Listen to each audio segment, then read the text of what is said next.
Okay चलिए अब आते हैं आज के ट्रेंड पर। और देखिए इसमें कोई डाउट नहीं है कि आज बीजेपी ने इतिहास रचा है।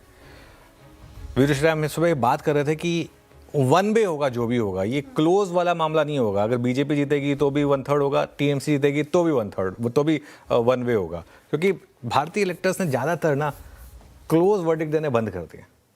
वो अकाउंटेबिलिटी देते हैं आपको। सिंपल, आपको बॉस बना दिया, अब आपके ऊपर है। अब ये नहीं है कि आप बॉस तो हैं लेकिन आपको हर चीज़ के लिए परमिशन चाहिए, वो नहीं है। आप बॉस हैं, आप डिसाइड करेंगे, लेकिन हमें रिजल्ट चाहिए। ये जनता करती है आजकल। 15 साल से ममता बनर्जी के पास भी यही मैंडेट था। 15 साल से उनके पास एग्जैक्ट इसी लेवल का मैंडेट था, और एकदम से देखिए आज किस तरीके से सिचुएशन पलट गई। तो मैंडेट इनके पास भी वही है। खैर एनीवे, अब सवाल ये उठता है कि इतनी बड़ी जीत के बाद भी मुनाफा वसूली क्यों आई, और वो हुआ है। अगर आप देखेंगे मार्केट में, निफ्टी कैंडिडेट रख दीजिएगा साथ में, एक बड़ी मुनाफा वसूली। और एक बार फिर मैं कह रहा हूँ, हर 100 पॉइंट की रैली पर उछलना बंद कर दीजिए, क्योंकि जितनी बार लोग उछलते हैं ना, और ख़ासतौर से किसी और को नीचा दिखाने में अगर आप उछलते हैं तो वो फिर जो है ना आपके अगेंस्ट जाता है। हमारी बात हुई थी कि ऊपरी स्तरों पर टिकना मुश्किल है। मैक्सिमम टू मैक्सिमम इस जो रैली विक्ट्री का एक इम्पैक्ट है वो 24,400 तक है। 24,400 24,500 एक्सटेंड कर लेते हैं, उसके ऊपर की जगह नहीं है। इलेक्शन की वजह से उसके ऊपर की जगह नहीं है। उसके बाद आपको दिक्कत रहेगी। बैंक निफ्टी पर आज सुबह हमने क्या व्यू लिया था कि 55,500 पर बेच दीजिए और 55,700 का स्टॉप लॉस लगा दीजिए। इसको रिट्रेट करना ज़रूरी है, क्योंकि देखिए क्या है ना, आज का हाई है 55,600, तो 55,500 पे, क्योंकि मैं कभी नहीं कहूँगा कि हमने तो 55,600 पे बेचने को कहा था। बिल्कुल कहा था 55,500 पे बेचिए, और 55,500 पे बेचकर 55,700 का स्टॉप लॉस लगा दीजिए। सिंपल एक व्यू था। 100 पॉइंट ऊपर भी गए होंगे, आपको लगा भी होगा कि एक बार तो और ऊपर जा रहे हैं, लेकिन वहाँ से फिर गिरे आप। और सोचिए देखिए किस तेज़ी से नीचे आया वहाँ से, और आपको आराम से 600-700 पॉइंट बैंक निफ्टी में मिल गए। इतने बड़े इंडेक्स में 55,600 तक जाकर बैंक निफ्टी नीचे आया, और निफ्टी में भी ऊपरी स्तरों से थोड़ा सा करेक्शन हुआ। तो क्लियरली मार्केट में हायर लेवल पर अभी नहीं टिक पा रहे हैं हम, और उसके कारण है जो मैं कुछ देर में आपके साथ डिस्कस करना चाहूँगा।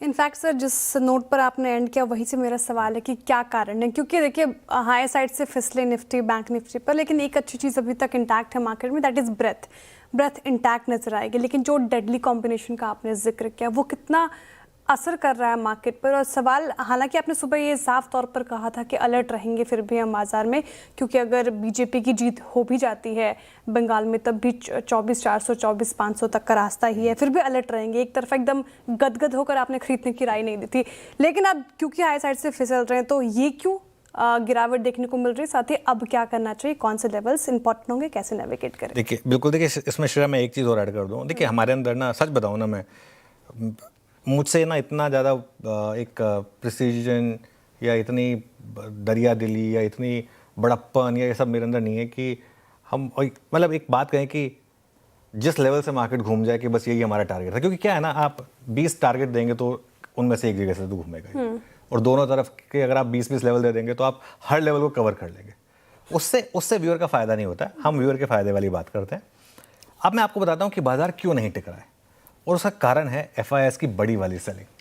वो बाजार को नहीं चलने दे रही है, और बाजार से मेरा मतलब है निफ्टी और बैंक निफ्टी नहीं चल रहे हैं ना।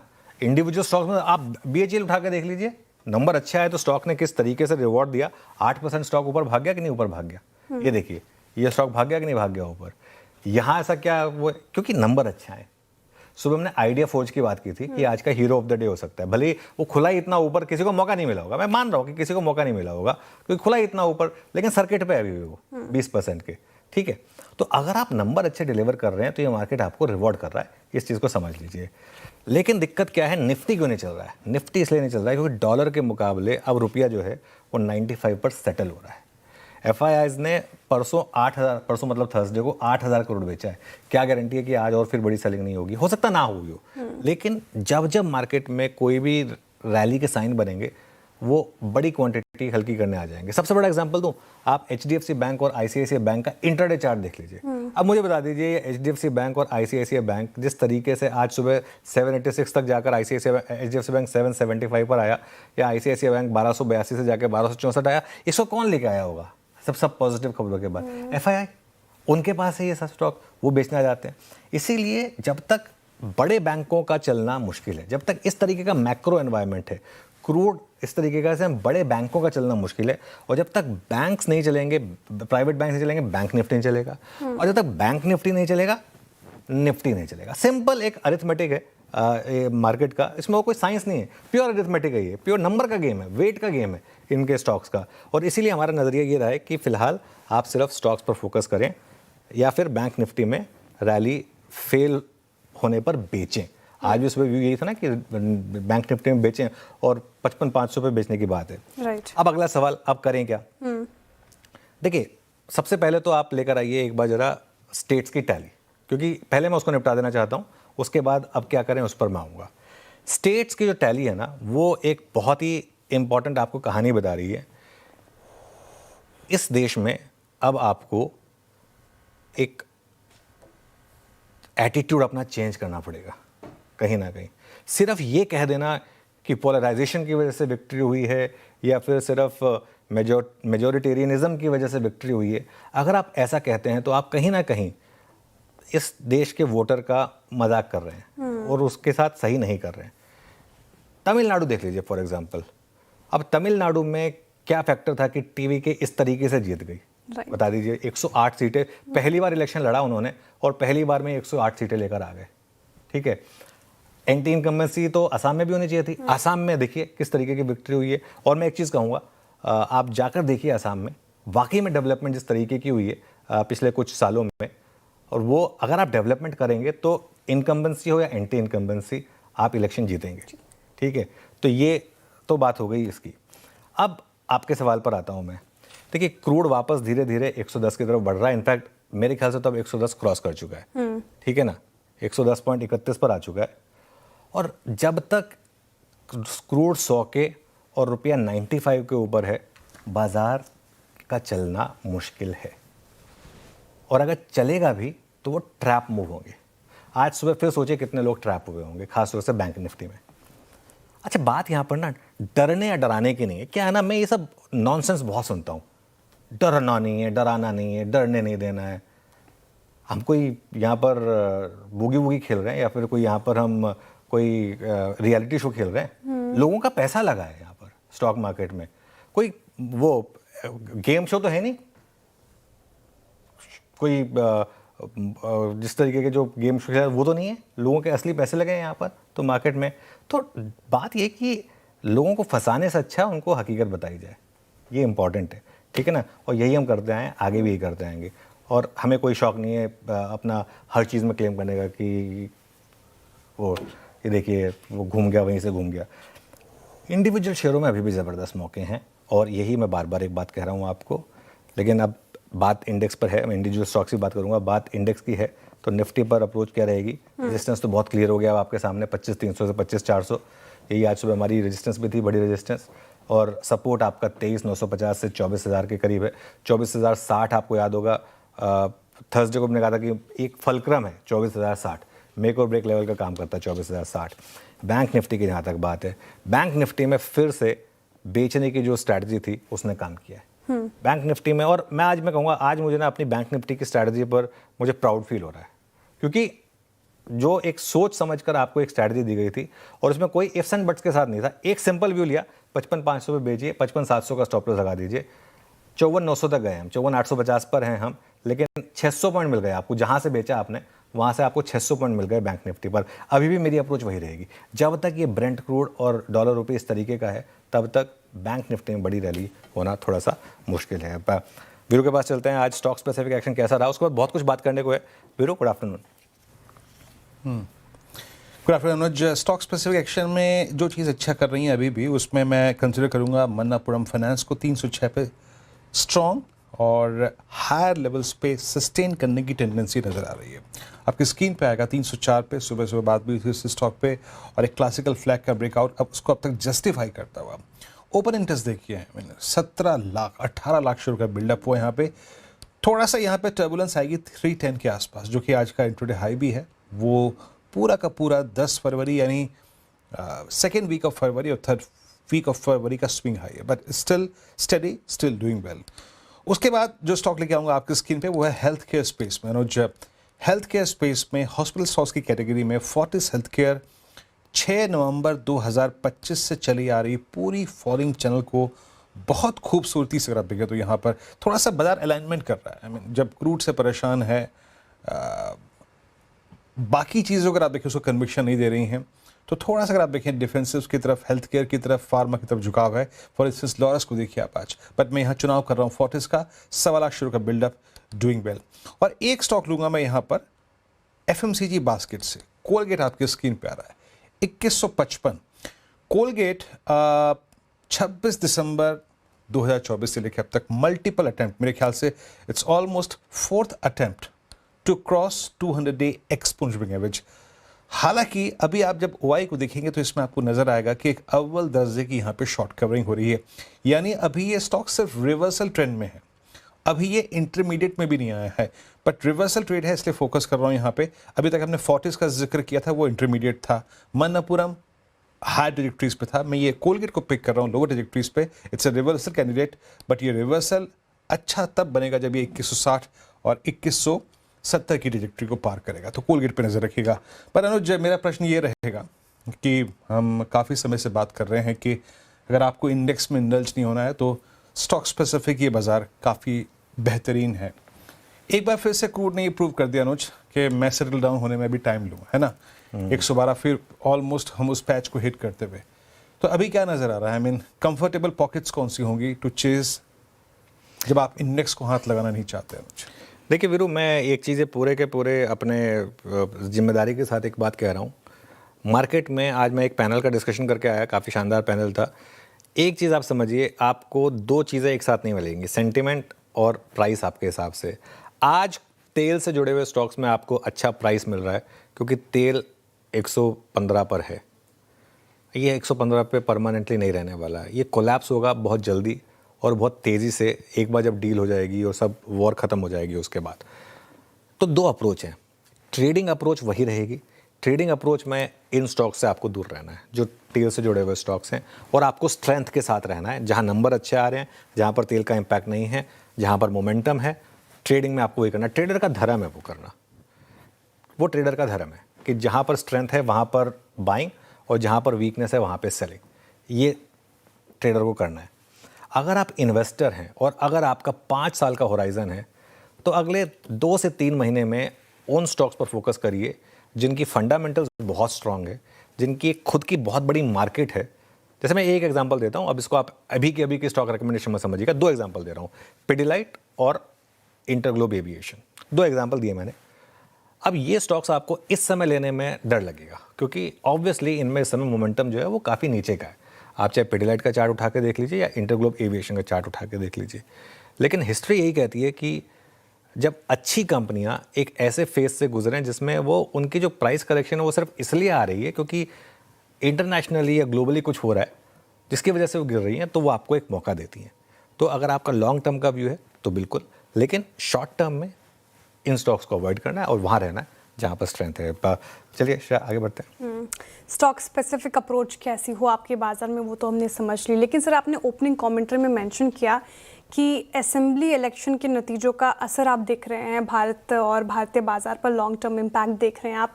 बीजेपी की प्रचंड जीत बंगाल में, साथ ही तमिलनाडु, असम के रिजल्ट्स को किस तरह देख रहे हैं आप, क्या बयां कर रहे हैं वो? देखिए मेरे ख्याल से मेरे लिए ये चुनना मुश्किल होगा कि ज़्यादा स्टनिंग क्या है, बीजेपी का बंगाल में 200 सीटें जीतना या टीवीके का पहले ही इलेक्शन में इस तरीके से सबको सरप्राइज कर देना। और एक चीज़ मैं कहूँगा, आज मैं I think axis my India ने कहा था कि टीवीके सरकार बनाएगी या फिर नंबर 1 पार्टी बनेगी, जबकि बाकी सब 10-15 सीटें दे रही थी। हैट्स ऑफ टू हिम, भले उन्होंने अपना बंगाल का सर्वे नहीं निकाला, होल्ड किया, लेकिन हैट्स ऑफ टू हिम, सिर्फ उन्होंने ये चीज़ प्रेडिक्ट की कि टीवीके 106 सीटें ले आ जाएगी। ठीक है, आई थिंक दोनों स्टेट्स बहुत इंपॉर्टेंट हैं, बंगाल और तमिलनाडु, दोनों बड़े स्टेट्स हैं, दोनों बड़े स्टेट्स हैं। और दोनों अगर आप देखें, वेस्ट बंगाल की तो इम्पोर्टेंस इसलिए भी है क्योंकि वो एक, वेस्ट बंगाल के बिल्कुल बगल में बांग्लादेश है जिनके साथ हमारे रिलेशनशिप अच्छे नहीं रहे हैं, और उसी से थोड़ा ऊपर जाके अगर वो चिकन स्नैक है जिससे पूरा का पूरा नॉर्थ ईस्ट कनेक्ट होता है, तो एक बहुत ज़्यादा ज़रूरत है वेस्ट बंगाल में डेवलपमेंट की। तो उस हिसाब से आई थिंक ये इम्पॉर्टेंट है। आई थिंक तमिलनाडु में जिस तरीके का चेंज आया ये भी इम्पॉर्टेंट है, क्योंकि ये सबको एक मौका देता है कि यार हम भी कुछ कर सकते हैं लाइफ में, है ना। If we put our thoughts behind it, हम भी कुछ कर सकते हैं ना। तो वो अब जब विजय ने पार्टी स्टार्ट की थी, Vijay is a very popular leader, बहुत मतलब कई लोग भगवान जैसा मानते हैं उनको, लेकिन क्या किसी को इतना पता था कि वो इस तरीके का वो कर लेंगे। वो जो एक एमजीआर ने किया था एक टाइम पे, उस तरीके का वो कर लेंगे यहाँ पर, तो वो आई थिंक बहुत कम लोगों ने सोचा होगा। तो खैर ये क्लियरली आज के इसका वर्डिक्ट का एक इम्पैक्ट है। देखिए लॉन्ग टर्म इम्प्लीकेशंस बहुत सिंपल है मार्केट में, इस देश में या मोस्टली हर जगह ही राइट विंग जो है वो थोड़ा सा हावी हो रहा है और लेफ्ट विंग जो है वो सुकड़ता जा रहा है। अब वो सही है गलत, मैं उसमें कहने वाला कौन होता हूँ, लेकिन मार्केट के हिसाब से तो right wing is always better, capitalist mindset is always better, तो वो मार्केट के हिसाब से बिल्कुल पॉजिटिव है। चलिए अब एक दो रफ्तार के घोड़े फिसड्डी स्टॉक्स डिस्कस कर लेते हैं, फिर आगे बढ़ेंगे।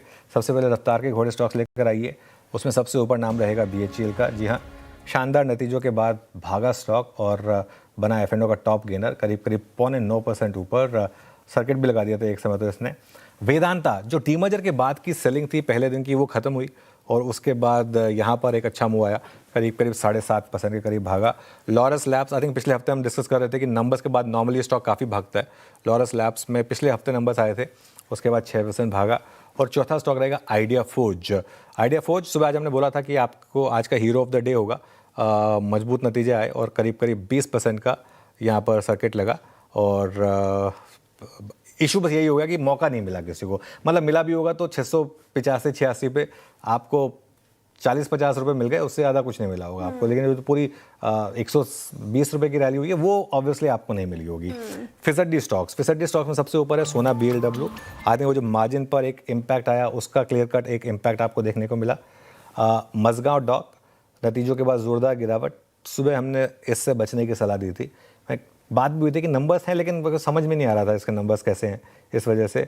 और डी मार्ट में भी अच्छे नतीजे थे लेकिन मुनाफा वसूली हुई यहाँ पर, और सुबह हमने मुनाफा वसूली की यहाँ पर चेतावनी भी दी थी, ये बात भी की थी कि यहाँ पर मुनाफा वसूली आ सकती है, तो इस वजह से। चलिए अब कुछ ट्रेंडिंग स्टॉक्स और फिर कार्यक्रम समझ लेते हैं। बिल्कुल, फटाफट से ट्रेंडिंग स्टॉक्स के साथ शुरुआत करते हैं सर, क्योंकि मार्केट फिलहाल हाई साइड से फिसला है लेकिन अभी भी इन ग्रीन ट्रेड कर रहा है। तो शुरुआत करेंगे तेजी की ट्रेंडिंग स्टॉक्स के साथ। कई सारे स्टॉक्स नजर आएंगे आपको। अदानी ग्रुप के शेयरों में जोरदार तेजी, नतीजे भी आए, ब्रोकरेज रिपोर्ट्स भी अगर आप देखें तो काफ़ी बुलिश थी अदानी ग्रुप के स्टॉक्स पर। अदानी पोस्ट चढ़ गया 4.5%, अदानी एंटरप्राइजेस लगभग 4%। HUL नतीजों के बाद थोड़ी सुस्ती देखने को मिली थी थर्सडे के सेशन में, लेकिन फिर से आज यहाँ पर खरीदारी होती हुई नजर आई है, 3% चढ़ गया। और L&T जब वॉर थोड़ा थमता है तो ये स्टॉक भागता है, तो लगभग 2.5% की तेजी के साथ इसने भी गेनर्स में जगह बनाई। BHEL नंबर्स काफ़ी अच्छे लगे, मार्केट को रिवॉर्ड किया है, 8.5% की तेजी। वेदांता डीमर्ज के बाद लिस्ट होने के बाद यहाँ पर तेजी आई लगभग 8.25%। लॉरस लैब अगेन नतीजों का इम्पैक्ट यहाँ पर लगभग 6% अप, और साथ ही अदानी ग्रीन आपको चढ़ता हुआ नजर आएगा आज के सेशन में।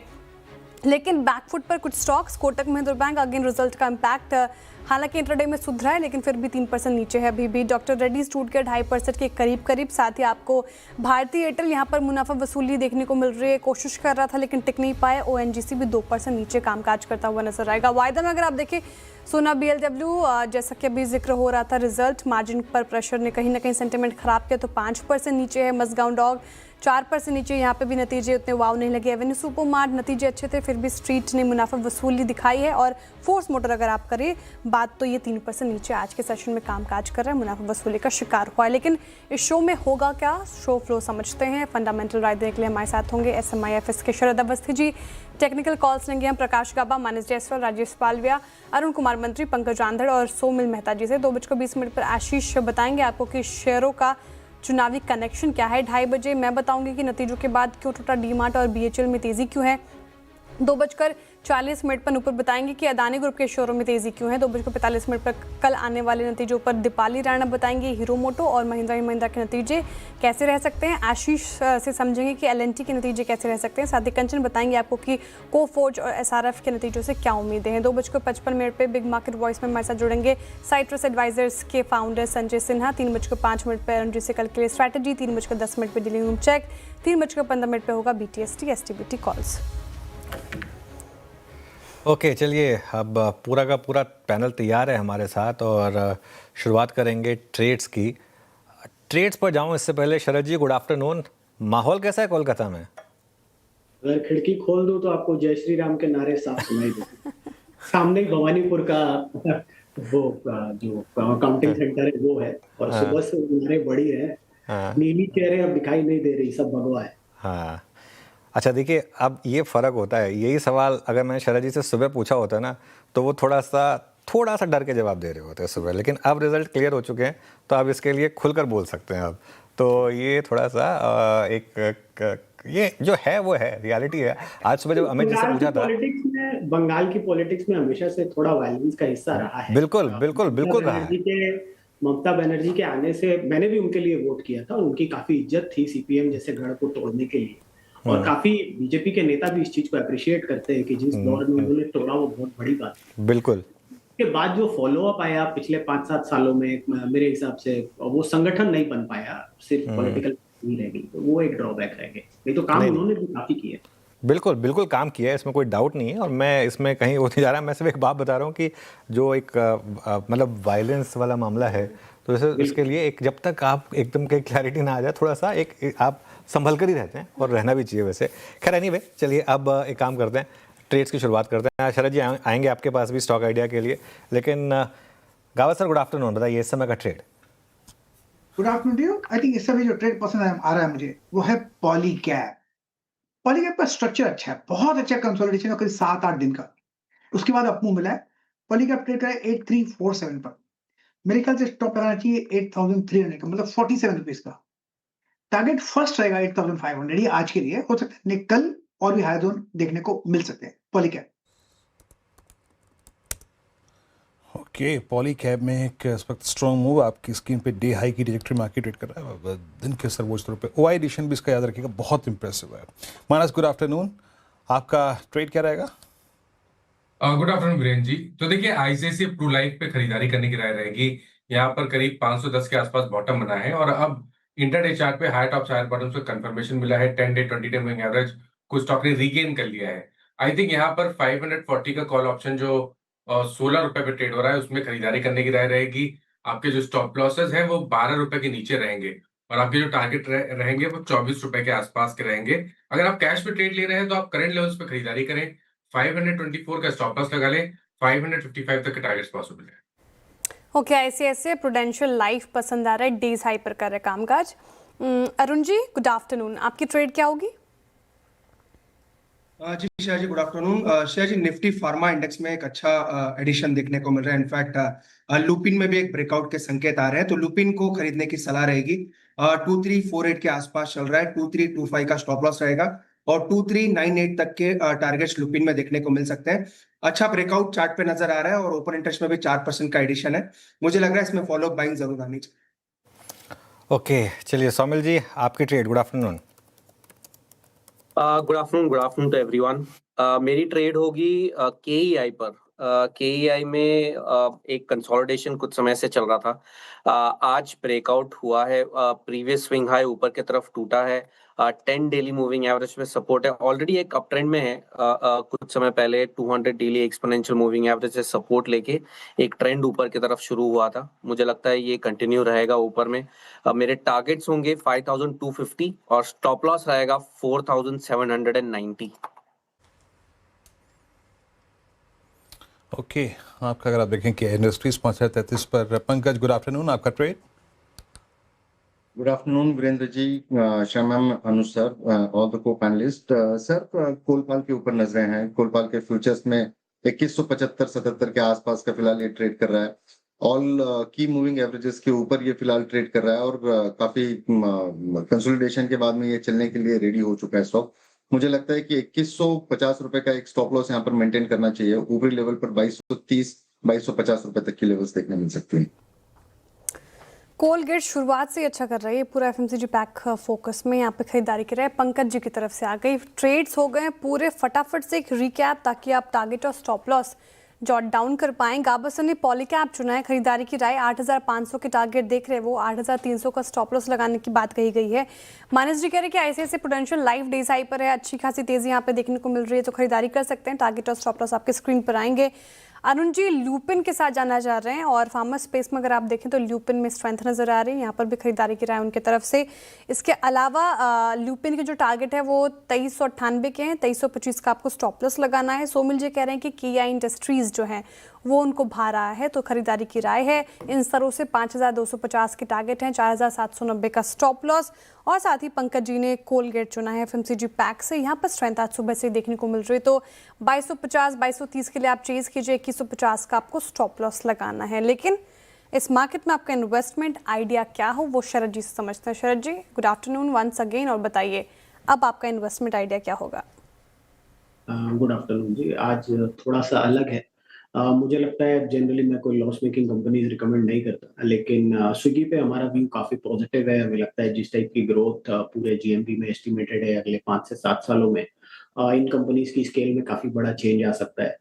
तो हमारा मानना है कि 40% जैसी CAGR रहनी चाहिए टोटल मार्केट में 2030 तक, जो 5-6 साल है, काफी बड़ा समय है। 23% मार्केट शेयर भी है इनके पास। प्लस जैसे जैसे ये डार्क स्टोर वाले जो लॉसेस हैं वो कम होते हैं, अब ग्रेजुअली जो एडिशन है वो भी उन्होंने कम किया है। GOV में लगातार ग्रोथ आती रहनी चाहिए, और मुझे लगता है इसके अलावा जो टायर 2 टायर 3 सिटीज में एक्सपेंशन है उसका भी फायदा होना चाहिए। तो डार्क स्टोर एक्सपेंशन अभी भी कंपनी ने कर लिया है लगभग काफी बड़ा, तो उसका भी फायदा अब नंबर्स में आना चाहिए। तो हम ये उम्मीद करें कि 30-40% जैसी ग्रोथ रहनी चाहिए। ट्रेडिशनल मैट्रिक्स पे शायद बॉटम लाइन लेवल पे तो प्रॉफिटेबिलिटी शायद थोड़ी दूर है, लेकिन टॉप लाइन के लेवल पे EV टू सेल्स के हिसाब से कंपनी 2-2.5 के ईयर फॉरवर्ड पे चल रही है। हमारा मानना है कि 5 से 6 टाइम EV टू सेल्स आसानी से मिल जाना चाहिए। तो लगभग 550 रुपए के आसपास के टारगेट के हिसाब से स्विगी। ओके, स्विगी ये हो गई आज शरद जी की पिक। जैसे शरद जी ने कहा कि नॉर्मली लॉस मेकिंग स्टॉक्स वो नहीं बोलते हैं, आज थोड़ा सा डिपार्चर कर रहे हैं। हाँ, चलिए मार्केट में एक सेकंड राउंड ऑफ बाइंग की कोशिश हो रही है। आप देखें अगर निफ्टी और बैंक निफ्टी दोनों थोड़ी सी कोशिश कर रहे हैं वापस ऊपर आने की, और अभी भी खैर DI से काफ़ी दूर है।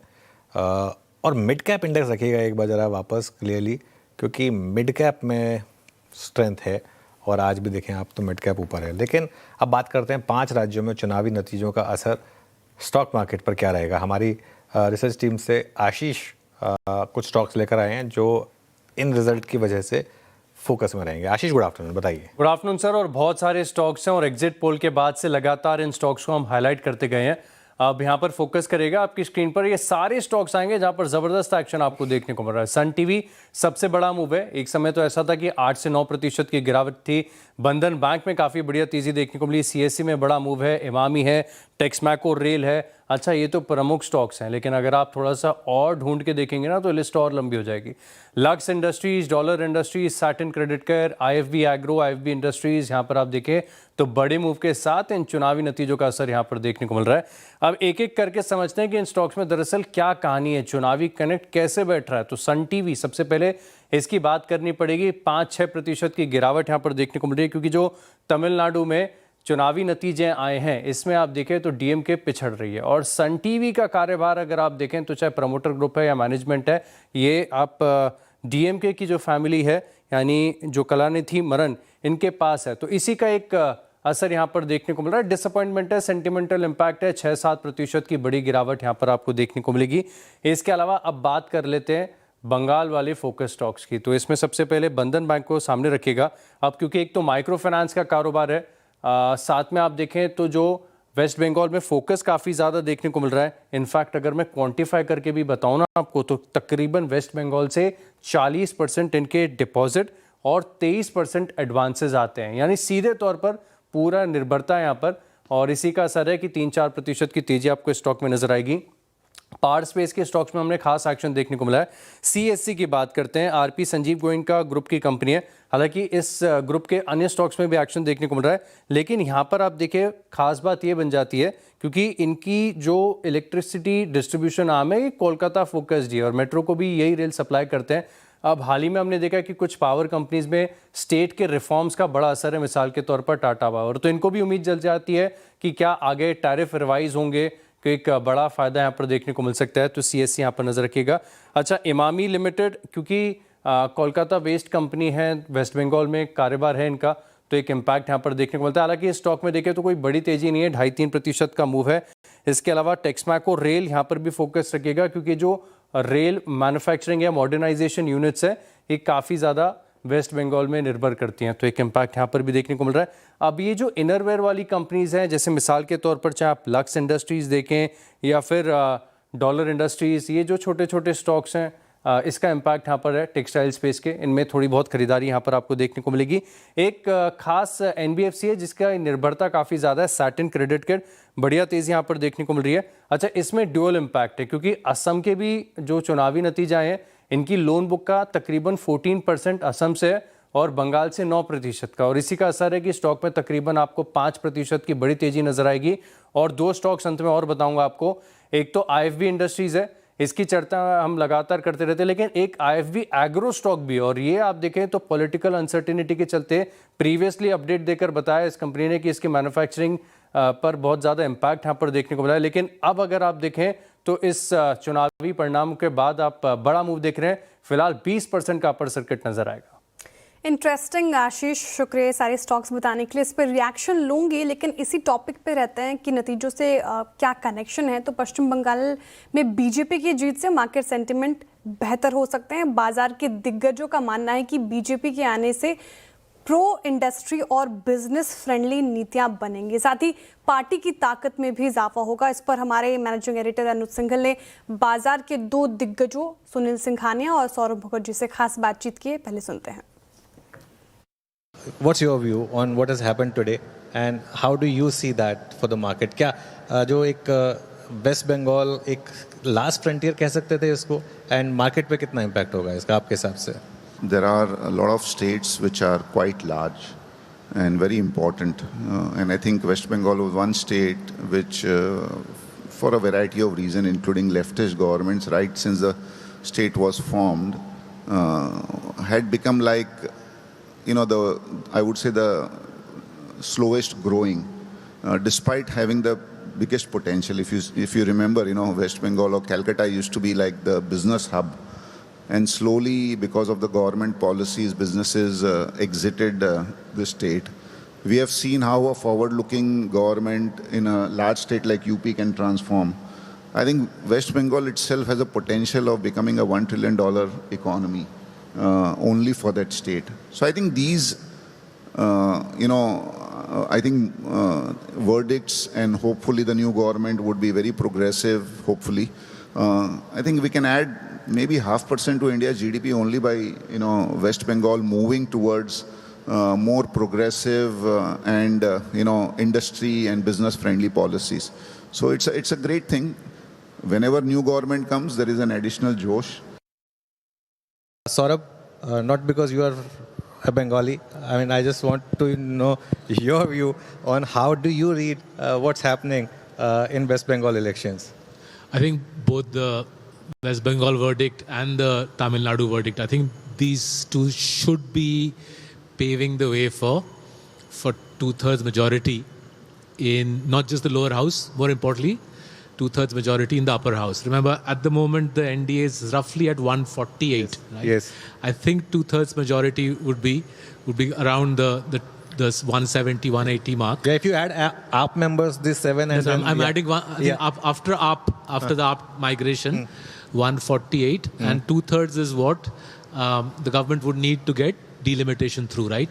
So the census is underway, as everybody knows, and as per the constitution, after the census, the government is duty bound to go back to parliament with delimitation, and for delimitation to go through, which is a change in the seat share, right? Remember, the crux of delimitation is the seat share of South India versus North India. At the moment, the southern 6 states account for roughly 1/3 of seats in parliament, and we'll see what the census says. But as many of us suspect, if the census says that South India's population share is down to 25%, which is what the suspicion is, then I think today's results in Tamil Nadu and West Bengal potentially pave the way for a epic seat share shift away from the south towards the north, and for that the government will need 2/3 majority in both houses of parliament. So today's results, I think, Anuj, have broader ramifications than the specific composition of the government in Chennai or in Kolkata.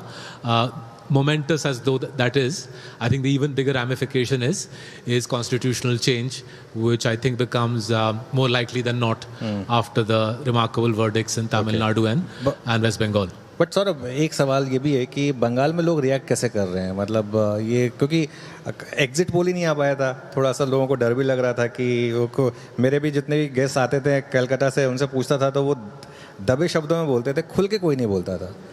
So I think across the country, right, whether it's east or west or south, we've got into a regime where the politics has become fraught, and even after the verdict, I suspect, even after the verdict, I think the next few months in West Bengal could be a little volatile. Remember, it's a border state. It's a state which has been through plenty of controversy in the last 3 or 4 months. So the verdict itself, I think, will reverberate for at the national level. But I think agla 2-3 mahina could be very spicy, very hot in Kolkata, not just because it's summer. Okay तो इस परिणाम के बाद थोड़ा सा रह सकता है वॉलेटाइल माहौल, उतार चढ़ाव वेस्ट बंगाल में, लेकिन जाहिर तौर पर इसका इम्पैक्ट पड़ेगा भारतीय बाजार पर और साथ ही भारत पर. लेकिन कुछ स्टॉक्स का जिक्र कर रहे थे आशीष, जो कि फोकस में पहले से भी और अब बीजेपी की प्रचंड जीत के बाद यहाँ पर और एक इजाफा देखने को मिल सकता है. एक स्टॉक लेकर आइए, बंधन बैंक, जो लगातार आज CNBC आवाज़ पर डिस्कस हुआ है सर, और आपने कहा था इनफैक्ट सुबह कि अगर वेस्ट बंगाल में बीजेपी बहुमत से आती है तो यहाँ पर अच्छी खासी तेज़ी देखने को मिलेगी. 3.5% अप है आज के सेशन में, तो यहाँ पर कन्विक्शन और स्ट्रॉन्ग हो रहा है अब इस वक्त. बहुत स्ट्रॉन्ग कन्विक्शन है और अब तो यहाँ पर मामला क्लियर हो चुका है. अब मैं आपको एक चीज़ बताऊँ, इसका ना आप 5 साल का चार्ट रख दीजिए बंधन बैंक का. कई बार क्या होता है ना, हम 7 दिन का चार्ट देखकर ना बहुत ज़्यादा विचलित हो जाते हैं. अरे 7 दिन में 16% भाग गया. अरे 5 साल में क्या किया स्टॉक ने? 5 साल में 35% नीचे है ये स्टॉक. 17% भाग गया अगर 7 दिन में, तो क्या हो गया, है ना. ये देखिए, एक चीज़ समझिए, कुछ इवेंट्स होते हैं जो एक मैक्रो टर्न अराउंड वाले इवेंट्स होते हैं. अब मैं गलत हो सकता हूँ, मेरा ये मानना है, मैं तो कभी ये बात नहीं कहूँगा कि जो बस हमने कह दिया वही पत्थर की लकीर होनी चाहिए. एनालिसिस है, गलत हो सकता है कल को, अगर गलत हुआ तो सबसे पहले माफ़ी मांगेंगे, लेकिन एनालिसिस ये कहता है कि एक री रेटिंग फैक्टर है ये बंधन बैंक के लिए, प्रोवाइडेड आप वो थोड़ा सा एक लॉन्ग टर्म का व्यू रख सकते हैं. देखिए, जहाँ से हमने पहली बार बात की थी वहाँ से स्टॉक ऑलरेडी काफ़ी ऊपर आ चुका है. तब हमें ये पता भी नहीं था ये वाला फैक्टर, ममता बनर्जी वाला या फिर ये बीजेपी वाला फैक्टर, लेकिन मतलब तब सर्टेनिटी नहीं थी इसकी, तब तो सिर्फ कयास लगाए जा रहे थे. थोड़ी प्रॉफिट बुकिंग हो सकती है, बिल्कुल हो सकती है. आज हाई लेवल पे सुबह बात भी करते कि आपका, अब आप चाहें तो प्रॉफिट बुक कर सकते हैं, ट्रेल कर सकते हैं, वो आपके ऊपर है. मैं तो अभी भी कह रहा हूँ वो आपके ऊपर है, इवेंचुअली आपको फाइनेंशियल एडवाइजर बताएगा बेटर. लेकिन अगर आपका एक 3 से 4 साल का एक नज़रिया है तो ये एक आपके लिए एक फैक्टर साबित हो सकता है, एक री रेटिंग वाला. ये एक व्यू है, गलत पड़ सकता है ये, लेकिन लेट्स होप कि ना पड़े गलत. चलिए काम करते हैं, टॉप कैश कॉल ले लेते हैं.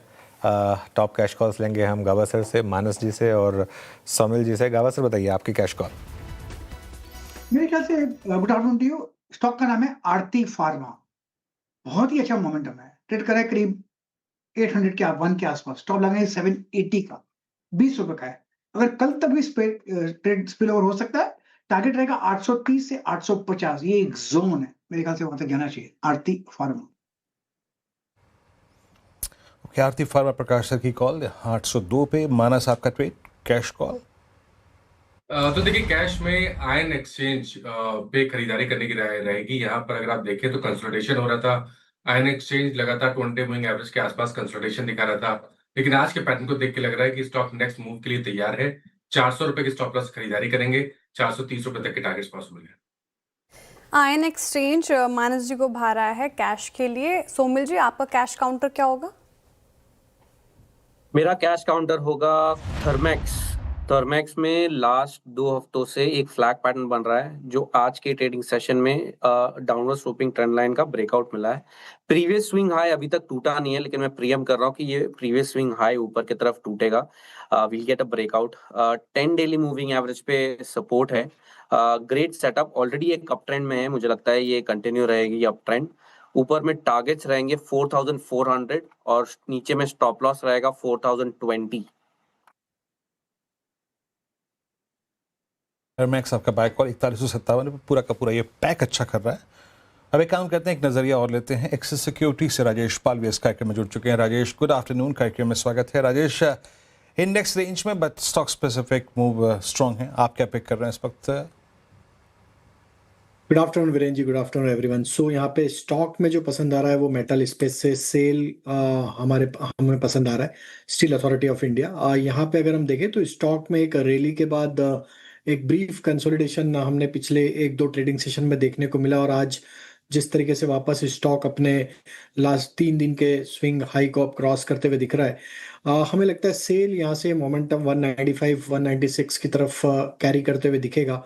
तो सेल में बाय करने की सलाह, सेल फ्यूचर में। On the down side stop loss होगा करीब 186.50 का।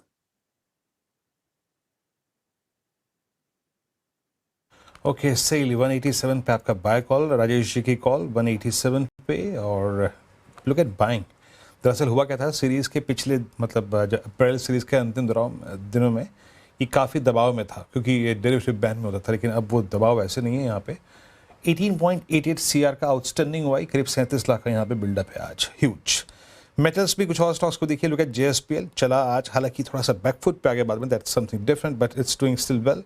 और मैं निफ्टी को एक बार देखूं, निफ्टी वही 24,100 की ट्रैजेक्टरी को पकड़ के चल रहा है, तो हमें वही मतलब स्टॉक स्पेसिफिक होकर थोड़ी बात करनी पड़ेगी, कहाँ कहाँ पर स्विंग्स की पॉसिबिलिटी हैं। ये अदानी पावर को लेके आइएगा आज। अदानी पावर जिस ट्रैजेक्टरी में आ गया, मानस, इसको हैंडल करने का तरीका क्या है? आज मेरा खुद का एक मित्र का कॉल आया कि क्या करना चाहिए, कि भी होता है ना, मीन प्रॉफिट्स को अगर आप देखें तो होल्ड करना ना, वो भी एक कला होती है। एक रीजनेबल अप्रोच क्या होगी यहाँ पे, एक रीजनेबल स्टॉप लॉस, और कैसे अदानी पावर को हैंडल कर रहे हैं इस वक्त? अब देखिए, मेरे ख्याल से 10 डे मूविंग एवरेज बहुत ही स्ट्रॉन्ग सपोर्ट है, क्योंकि अगर आप माफ करिएगा 30 मार्च से देखें तो 10 डे मूविंग एवरेज के नीचे की क्लोजिंग नहीं आई है, तो आपके वही स्टॉप लॉस रहेंगे। 214 रुपए पे स्टॉप लॉस लगा के पोजीशन को होल्ड करें, कहीं पर कोई भी रिवर्सल के साइन नहीं है, इसीलिए प्रॉफिट बुक करने की सलाह नहीं है। केवल स्टॉप लॉस को रिवाइज करके 214 पे लगा ले, पोजीशन में बने रहे। पैटर्न को देख के लग रहा है कि अगर स्टॉक 230-35 के ऊपर सस्टेन करना शुरू करेगा तो नेक्स्ट टारगेट 265 रुपए का भी हो सकता है। चलिए, मीनवाइल एक बार आप जरा लेकर आइए वापस निफ्टी फिर कोशिश कर रहा है ऊपरी लेवल पे आने की, लेकिन दिक्कत क्या है, बैंक निफ्टी नहीं चलने दे रहा है इसको। फिर से बैंक निफ्टी जो है वो डे लो पर तो नहीं, लेकिन ऑलमोस्ट उस तरफ जाने की तैयारी कर रहा है। और एक बार आप लेकर आइए जरा 1-2 स्टॉक्स और IT स्टॉक्स, इन्फोसिस और TCS, और देखिए लगातार इन स्टॉक से दूर रहने की सलाह रही है, और लगातार ये स्टॉक्स 52 वीक लो की तरफ वापस बढ़ रही है। देखिए TCS वापस 1.5% नीचे, इन्फोसिस बाजार कहाँ से कहाँ आ गया, ये स्टॉक्स अभी भी अपने 52 वीक लो के करीब ही हैं। चलिए आगे बढ़ते हैं। बाजार का फोकस है आज BHEL और डीमार्ट पर। नतीजों के बाद BHEL 8% ऊपर है तो डीमार्ट 5% नीचे है। ऐसा क्या अच्छा लगा मार्केट को BHEL पर और क्या बुरा लगा डीमार्ट में, ये श्रेया से समझ लेते हैं। तो श्रेया, पहले तो बताइए कि BHEL क्यों बना hero of the day? Right sir, BHEL के नंबर आए Q4 नतीजे काफ़ी भाए हैं स्ट्रीट को, इसलिए स्टॉक आपको 8-9% अप दिखाई देगा आज के सेशन में। शानदार तेजी इस पर्टिकुलर काउंटर में 52 वीक हाई के आसपास कामकाज कर रहा है, और इस साल में अब तक अगर आप देखें तो 33-36% का रिटर्न BHEL ने बनाकर दिया है। अब नंबर्स काफ़ी स्ट्रॉन्ग नजर आए हैं। एबिटा की बात कर लेते हैं सबसे पहले। 1754 करोड़ रहा, जो कि पिछले साल से डबल हो गया, और एस्टिमेट्स यानी कि अनुमान से काफ़ी ज़्यादा है साल दर साल, तो ये चीज़ भाई है। अब बाजार को मार्जिन की भी बात करें तो यहाँ पर करीब 14.5% तक का जंप देखने को मिला है, पूरे 500 बेसिस पॉइंट का जंप, ये भी एक्सपेक्टेशन से काफ़ी ऊपर आए, ये इसने कहीं ना सेंटिमेंट सुधारा है। रेवेन्यू की बात करें तो यहाँ पर भी ग्रोथ 37% साल दर साल देखने को मिली है। रेवेन्यू 12,310 करोड़ ऊपर आ चुका है, ब्रॉडली इन लाइन रहा रेवेन्यू। और नेट प्रॉफिट की बात करें तो ये नंबर गेम चेंजर था, 2.5 गुना की बढ़ोतरी यहाँ पे देखने को मिल रही है। स्ट्रॉन्ग बीट और 1283 करोड़ का नेट प्रॉफिट रहा है। असली ड्राइवर क्या था BHEL के लिए, तो था इनका पार सेगमेंट, जिसने काफ़ी ज़्यादा कंट्रीब्यूट किया है इस रिजल्ट में। रेवेन्यू यहाँ पर पार सेगमेंट में अगर आप देखें तो 53% बढ़ी है, और मार्जिन 5% से सीधा 20% हो गया है। ये काफ़ी पॉजिटिव लग रहा है, ब्रोकरेजेस को भी इससे रडार पर रखने की बातें हुई है, clear sign of strong execution दिखा रहा है, साथ ही ऑपरेटिंग लेवरेज की भी बातें हो रही हैं। अब जो रिपोर्ट्स आई हैं उसमें कोटक थोड़ा कॉशियस साउंड कर रहे हैं बीएचईएल को लेकर। उनका मानने के नंबर्स तो अच्छी हैं, एग्जीक्यूशन स्ट्रॉन्ग है, प्रोविजनल नंबर से 10% ऊपर है, वो भी गैस सप्लाई में दिक्कत आने के बावजूद अगर आप बात करें तो ऐसे नंबर्स आए हैं। मार्जिन्स भी इंप्रूव हुए हैं, लेकिन क्या ये आगे चलकर सस्टेनेबल हैं? कंसिस्टेंसी पर डाउट लग रहा है उनको, क्योंकि पिछले कुछ क्वार्टर्स में वॉलेटिलिटी देखने को मिली है। बैलेंस शीट में भी एक बड़ा बूस्ट आया है। उनका मानना है कि सेकंड हाफ में 7,500 करोड़ का जो पॉजिटिव स्विंग है वो फॉरेक्स गेन्स और प्रोविजन राइट बैक्स की वजह से, और यही इंपॉर्टेंट पॉइंट है कि इस वन ऑफ बूस्ट ने अप्रॉक्स 360 बेसिस पॉइंट का जो एबिटा मार्जिन ऐड किया है। तो इसको इस तरीके से देख सकते हैं कि ये पूरा ऑपरेशनल नहीं है, ये एक वन ऑफ बीट देखने को मिला है, इसलिए थोड़ा कॉशियस साउंड कर रहे हैं। लेकिन ओवरऑल अगर आप देखें तो नंबर्स काफी स्ट्रांग है, आगे चलकर गाइडेंस साथ ही एग्जीक्यूशन पर भी फोकस रहेगी। लेकिन डीमार्ट आज का एक्सीडेंट ऑफ द डे, नतीजे तो काफी अच्छे लगे, ब्रोकरेज रिपोर्ट्स भी काफी बुलिश आई थी, लेकिन थोड़े जो रुझान है वो मिक्स्ड है। पहले नतीजों की बात कर लेते हैं। अर्निंग्स अच्छी थी, रेवेन्यू 19% ग्रो हुआ है, एबिटा में अगर आप देखें तो 25 से 37% साल दर साल ग्रोथ देखने को मिली, स्ट्रॉन्ग जंप है, मार्जिन्स भी इंप्रूव हुए हैं। लेकिन नेट प्रॉफिट थोड़ा दबा है, क्योंकि यहाँ पर एक्सपेक्टेशन से थोड़े कम आंकड़े आए हैं, हाई डेप्रिशिएशन और फाइनेंस कॉस्ट की वजह से, क्योंकि कंपनी स्टोर एक्सपेंशन कर रही है, तो वहाँ पर जो लोन लिया उन्होंने शॉर्ट टर्म के लिए, वो उसने कहीं ना कहीं सेंटिमेंट थोड़ा बिगाड़ा है। लेकिन अगर आप बात करें ब्रोकरेजेस, जहां पर एक तरफ काफ़ी बुलिश हैं, सीएलएसए और मॉर्गन स्टैनली ओवरवेट और आउट परफॉर्म की कॉल दे रहे हैं, टारगेट प्राइस 43-44% का अपसाइड पोटेंशियल देख रहे हैं वो, लेकिन वही थोड़े सिटी कॉशियस साउंड कर रहे हैं। उनका मानना है कि लास्ट 12 में से 9 क्वार्टर्स अगर आप देखें तो प्रॉफिट ग्रोथ रेवेन्यू से पीछे रही है, मार्जिन देखें तो वो भी थोड़े बहुत स्टेबल ही रहे हैं, लेकिन उनका कहना है कि जो अर्निंग्स है वो क्वालिटी उसकी थोड़ी वीक नज़र आ रही है, और क्विक कॉमर्स जिस तरीके से स्पेस में आ रहा है वो कहीं ना कहीं कंपटीशन बढ़ा रहा है, तो उसने कहीं ना कहीं सेंटिमेंट खराब किया है। साथ ही उनका मानना है कि कॉस्ट भी बढ़ रही है, फिनांस कॉस्ट हाई है, इसलिए एबिटा स्ट्रॉन्ग होने के बाद भी नेट प्रॉफिट में प्रेशर देखने को मिला। तो ओवरऑल कंपटीशन साथ ही वैल्यूएशन काफ़ी हाई नज़र आ रहे हैं, सिटी का मानना, और काफ़ी चल भी चुका है स्टॉक, इसलिए यहाँ पर थोड़ी बिकवाली देखने को मिल रही है। शुक्रिया श्रेया। तो ये आज के हीरो और आज के एक्सीडेंट दोनों की बात हो गई। अब एक काम करते हैं, आगे बढ़ते हैं और धमाकेदार ऑप्शंस ले लेते हैं। धमाकेदार ऑप्शंस आज हम लेंगे राजेश पालविया जी से, अरुण जी से और पंकज जी से। राजेश जी गुड आफ्टरनून, बताइए आपका धमाकेदार ऑप्शन। तो अनुज जी, यहाँ पे स्टॉक पसंद आ रहा है एबी कैपिटल। अगर ये स्टॉक को देखें तो एक कंटिन्यूटी ऑफ अप ट्रेंड, एक यहाँ पे कंसोलिडेशन के बाद यहाँ पे फ्रेश ब्रेकआउट यहाँ पे नियर टर्म चार्ट पे आते हुए दिखे। 360 की स्ट्राइक का कॉल ऑप्शन जो कि करीब 15 रुपए के आसपास ट्रेड कर रहा है, ये बाय करने की सलाह है। और अपसाइड के टारगेट हमें लगता है इस कॉल ऑप्शन में 20 रुपए से 22 रुपए की तरफ आते हुए दिख सकते हैं। On the down side stop loss रखना होगा करीब 11 रुपए के आसपास। तो एबी कैपिटल का 360 की स्ट्राइक का कॉल ऑप्शन बाय करने की सलाह है। ओके, एबी कैपिटल 360 की कॉल, धमाकेदार ऑप्शन का पहला ट्रेड। अरुण, आप क्या पिक करेंगे? जी वीरेंद्र जी, आयशर मोटर्स के एट द मनी कॉल को लेने की सलाह रहेगी। वीकली लास्ट 5 दिन के हाई को स्टॉक ने निकाला है, तो 7350 के कॉल ऑप्शन को खरीदने की सलाह है। 229-230 के आसपास चल रहा है। स्टॉप लॉस लगाना है 212 के आसपास, और 265 तक के टारगेट आयशर मोटर के इस ऑप्शन में देखने को मिल सकते हैं। तो 7350 के कॉल ऑप्शन को लॉन्ग करके चल सकते। ओके, आयशर मोटर्स ये हो गया ऑप्शन में अरुण जी के पिक। पंकज जी, ऑप्शन में कौन सा काउंटर?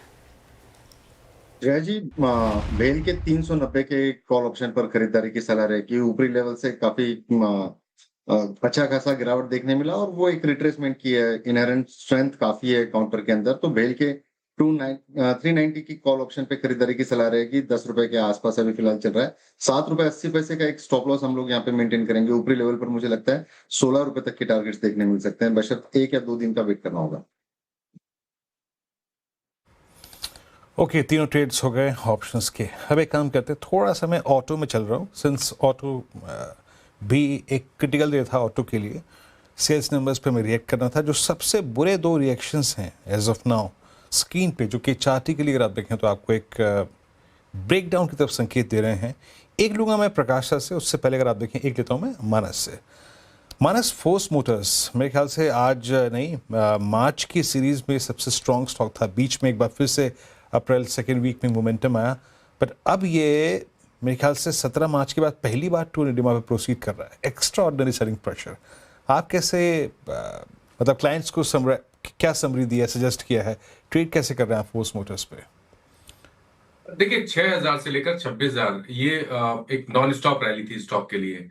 उसके बाद हमने कंसोलिडेशन देखा हाई लेवल पे, फिर लोअर टॉप लोअर बॉटम बनते हुए दिखा। अब क्योंकि 200 मूविंग एवरेज के आसपास ट्रेड करने लगा है, तो आपको ध्यान रखना है कि अगर आपके पास लॉन्ग पोजीशन है तो 18,500 का स्टॉप लॉस जरूर से लगाना है। अगर उसके नीचे जाए तो आपको लॉन्ग पोजीशन से निकलना पड़ेगा। खरीदारी तब तक नहीं करेंगे जब तक 10-20 मूविंग एवरेज के नीचे ट्रेड करता रहेगा। तो खरीदारी करने के लिए इंतजार करें, 21,500 निकले तो ही खरीदारी करें, उससे पहले खरीदारी ना करें और अपनी लॉन्ग पोजीशन में 18,500 का स्टॉप लॉस लगा लें।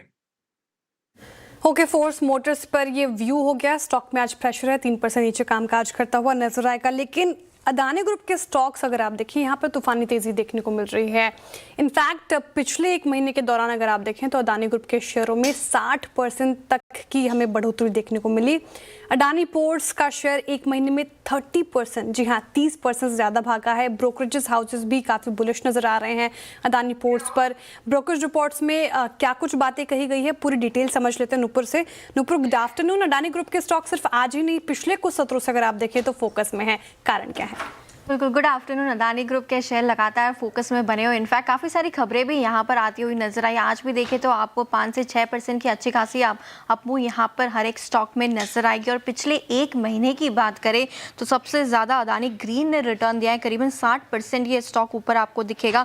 अदानी पावर की भी बात करें तो आपको 55% से ज़्यादा की रैली यहाँ पर देखने को मिली। अदानी एनर्जी, अदानी पोर्ट्स में 30 से 50% तक के रिटर्न यहाँ पर आते हुए दिखे। एंटरप्राइजेस में 40% से ज़्यादा के रिटर्न देखने को मिले। टोटल गैस पे देखें तो 30% की ग्रोथ यहाँ पर भी है, 30% का रिटर्न यहाँ पर भी आता है दिखा। अंबुजा सीमेंट और एसीसी की भी बात करें तो वहाँ पर भी एक अपटिक देखने को मिला है। 2-3 खबरें यहाँ पर सामने आई है। अदानी पोर्ट्स के नतीजे भी आते हैं और साथ ही साथ अप्रैल का डेटा भी आते हुए दिखा है, जहाँ पे कार्गो वॉल्यूम जो है 15% की ग्रोथ यहाँ पर आती हुई दिखी। और जेपी एसोसिएट का केस भी इसके फेवर में आते हुए नजर आया अदानी ग्रुप के, तो वो भी एक पॉजिटिव खबर थी पूरे ग्रुप के लिए।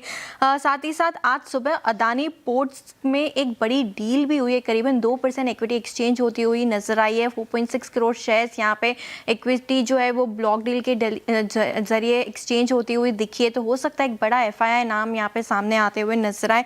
लेकिन ब्रोकरेज हाउस की बात करें तो काफी पॉजिटिव व्यू यहाँ पर आते हुए दिखा है। जेफरीज की तरफ से बाय का कॉल है, 1980 के टारगेट देते हुए नजर आ रहे हैं। HSBC देखे तो 1950 के लक्ष्य आपको दिखेंगे।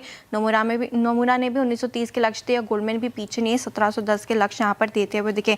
जेफरीज का यही मानना है कि जो नतीजे आए थे Q4 के वो अनुमान से 9% ज़्यादा थे और इनफैक्ट आने वाला जो आउटलुक है FY27 का वो गाइडेंस काफ़ी पॉजिटिव है।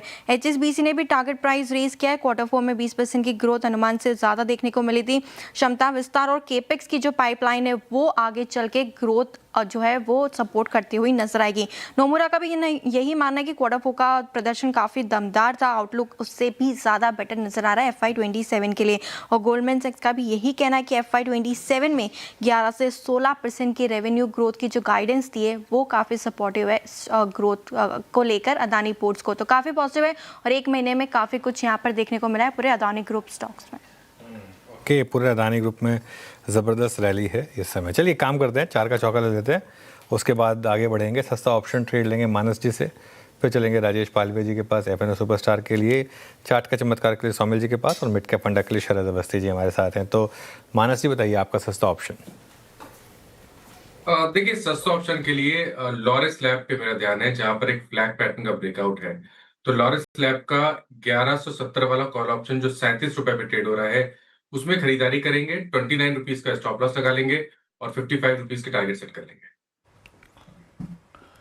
ओके, लॉरेस लैब 1166.80 पे डे हाई पे ट्रेड करता हुआ, कॉल पकड़नी आपको 1170 की। चलते हैं राजेश पालवे जी के पास। राजेश जी, आपका एफएनओ सुपरस्टार क्या पिक करेंगे? वीरेन जी, यहाँ पे पॉलीकैप पे फोकस है। पॉलीकैप का स्ट्रक्चर पसंद आ रहा है और पूरे आज अगर हम देखें तो वायर्स एंड केबल सेगमेंट में एक अच्छा मोमेंटम बना हुआ है। पॉलीकैप फ्यूचर्स पे बाय करने की सलाह है। अपसाइड के टारगेट 8,500 8,530 की तरफ बढ़ते हुए दिख सकते हैं। ऑन द डाउन साइड 8,300 के आसपास के स्टॉप लॉस रखने होंगे। ओके, एफएनओ सुपरस्टार में ये पिक होगी पॉलीकैब। सोमिल जी, आपका चार्ट का चमत्कार क्या होगा?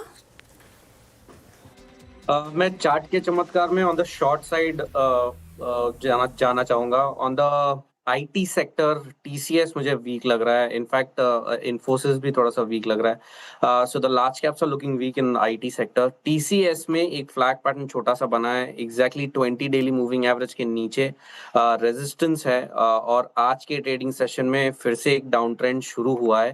तो यहाँ पर एक स्टॉप लॉस रखेंगे 2500 पर, और नीचे में टारगेट होगा 2260। ओके, मिड कैप फंडा के लिए चलते हैं शरद जी के पास। शरद जी बताइए। सिंजीन इंटरनेशनल देश की सबसे बड़ी इंटीग्रेटेड सीआरडीएमओ कंपनी है। पिछले क्वार्टर के रिजल्ट्स के बाद थोड़ा सा करेक्शन आया था स्टॉक्स में, लेकिन हमें लगता है कि जिस टाइप का कंपनी का बिजनेस है, इंटीग्रेटेड बिजनेस है, लार्ज 400 लगभग ग्लोबल इनोवेटर्स को कंपनी काम करती है, और इंडिया में अभी भी जो टैम है सीआरडीएमओ का वो काफी छोटा है। तो अगले 5-7 साल आसानी से 13-14% जैसी सीएजीआर इंडस्ट्री लेवल पे रहनी चाहिए। अभी हमारा टैम करीब $8 बिलियन का है, और ग्लोबली $200 बिलियन की जगह है, प्लस यूएस वाले प्लांट के नॉर्मलाइजेशन में से भी काफी उम्मीद है। प्लस कंपनी वैल्यू चेन में ऊपर मूव करने की कोशिश कर रही है। सिर्फ जो 40-50% का कॉस्ट आर्बिट्राज है, चीपर होने का इंडिया का एडवांटेज, उसके बियॉन्ड जाने की। क्लाइंट बेस टिकी है, चाइना प्लस वन स्ट्रैटेजी काम कर रही है, तो हमें लगता है बायोलॉजिक्स की आउटसोर्सिंग का भी इनको फायदा मिलना चाहिए। 13-14 हजार करोड़ का मार्केट कैप है। हम ये उम्मीद कर रहे हैं कि अगले साल अर्निंग्स में काफी डिसेंट ग्रोथ दिखनी चाहिए, तो लगभग 50% जैसी ग्रोथ दिखनी चाहिए अर्निंग्स में, और 16-17 रुपए के आसपास की अर्निंग्स कंपनी डिक्लेयर कर देनी चाहिए। 45-50 का मल्टीपल मिलना बहुत मुश्किल नहीं होना चाहिए। तो 600-650 के शुरुआती लक्ष्य के हिसाब से सिंजी। ओके संजन, ये मिड कैप फंडा में शरद जी की पिक हो गई, अच्छा लग रहा है काउंटर। फटाफट से एक रिकैप चार का चौका का। हमने शुरुआत की सस्ता ऑप्शन के साथ, मानस जी की तरफ से आया लॉरस लैब, नतीजों के बाद भाग गया काउंटर। 1170 का कॉल ऑप्शन लेना आपको, 55 का टारगेट है, 29 का स्टॉप लॉस लगाना है। फिर सुपरस्टार के लिए राजेश जी को पसंद आ रहा है पॉली कैप, और दूसरी बार पैनल ने पिक किया है। 8500 के टारगेट है, 8300 का स्टॉप लॉस लगाएं। चार्ट का चमत्कार सोमिल जी शॉर्ट साइड है टीसीएस, यहाँ पर आईटी स्पेस में थोड़ी वीकनेस, तो टीसीएस में बिकवाली करने की राय है। साथ ही मिड कैप फंडा में सिंजिन पसंद आ रहा है। टीसीएस में देख लीजिए टारगेट नीचे के 2260 के हैं, और स्टॉप लॉस आपको 2500 का लगाना है। सिंजिन 650 के टारगेट के लिए आप चेज कीजिए। खरीदारी की राय मीडियम टर्म से अगर आप बात करें तो। चलिए अब आगे बढ़ते हैं और नंबर्स की बात कर लेते हैं। बाजार की नज़र कल आने वाले नतीजों पर है। कल निफ्टी में एल&टी, महिंद्रा एंड महिंद्रा और हीरो मोटो के नतीजे आएंगे। वहीं वायदा में भी कोफोर्ज, एसआरएफ समेत 4 कंपनियों के नतीजे आएंगे।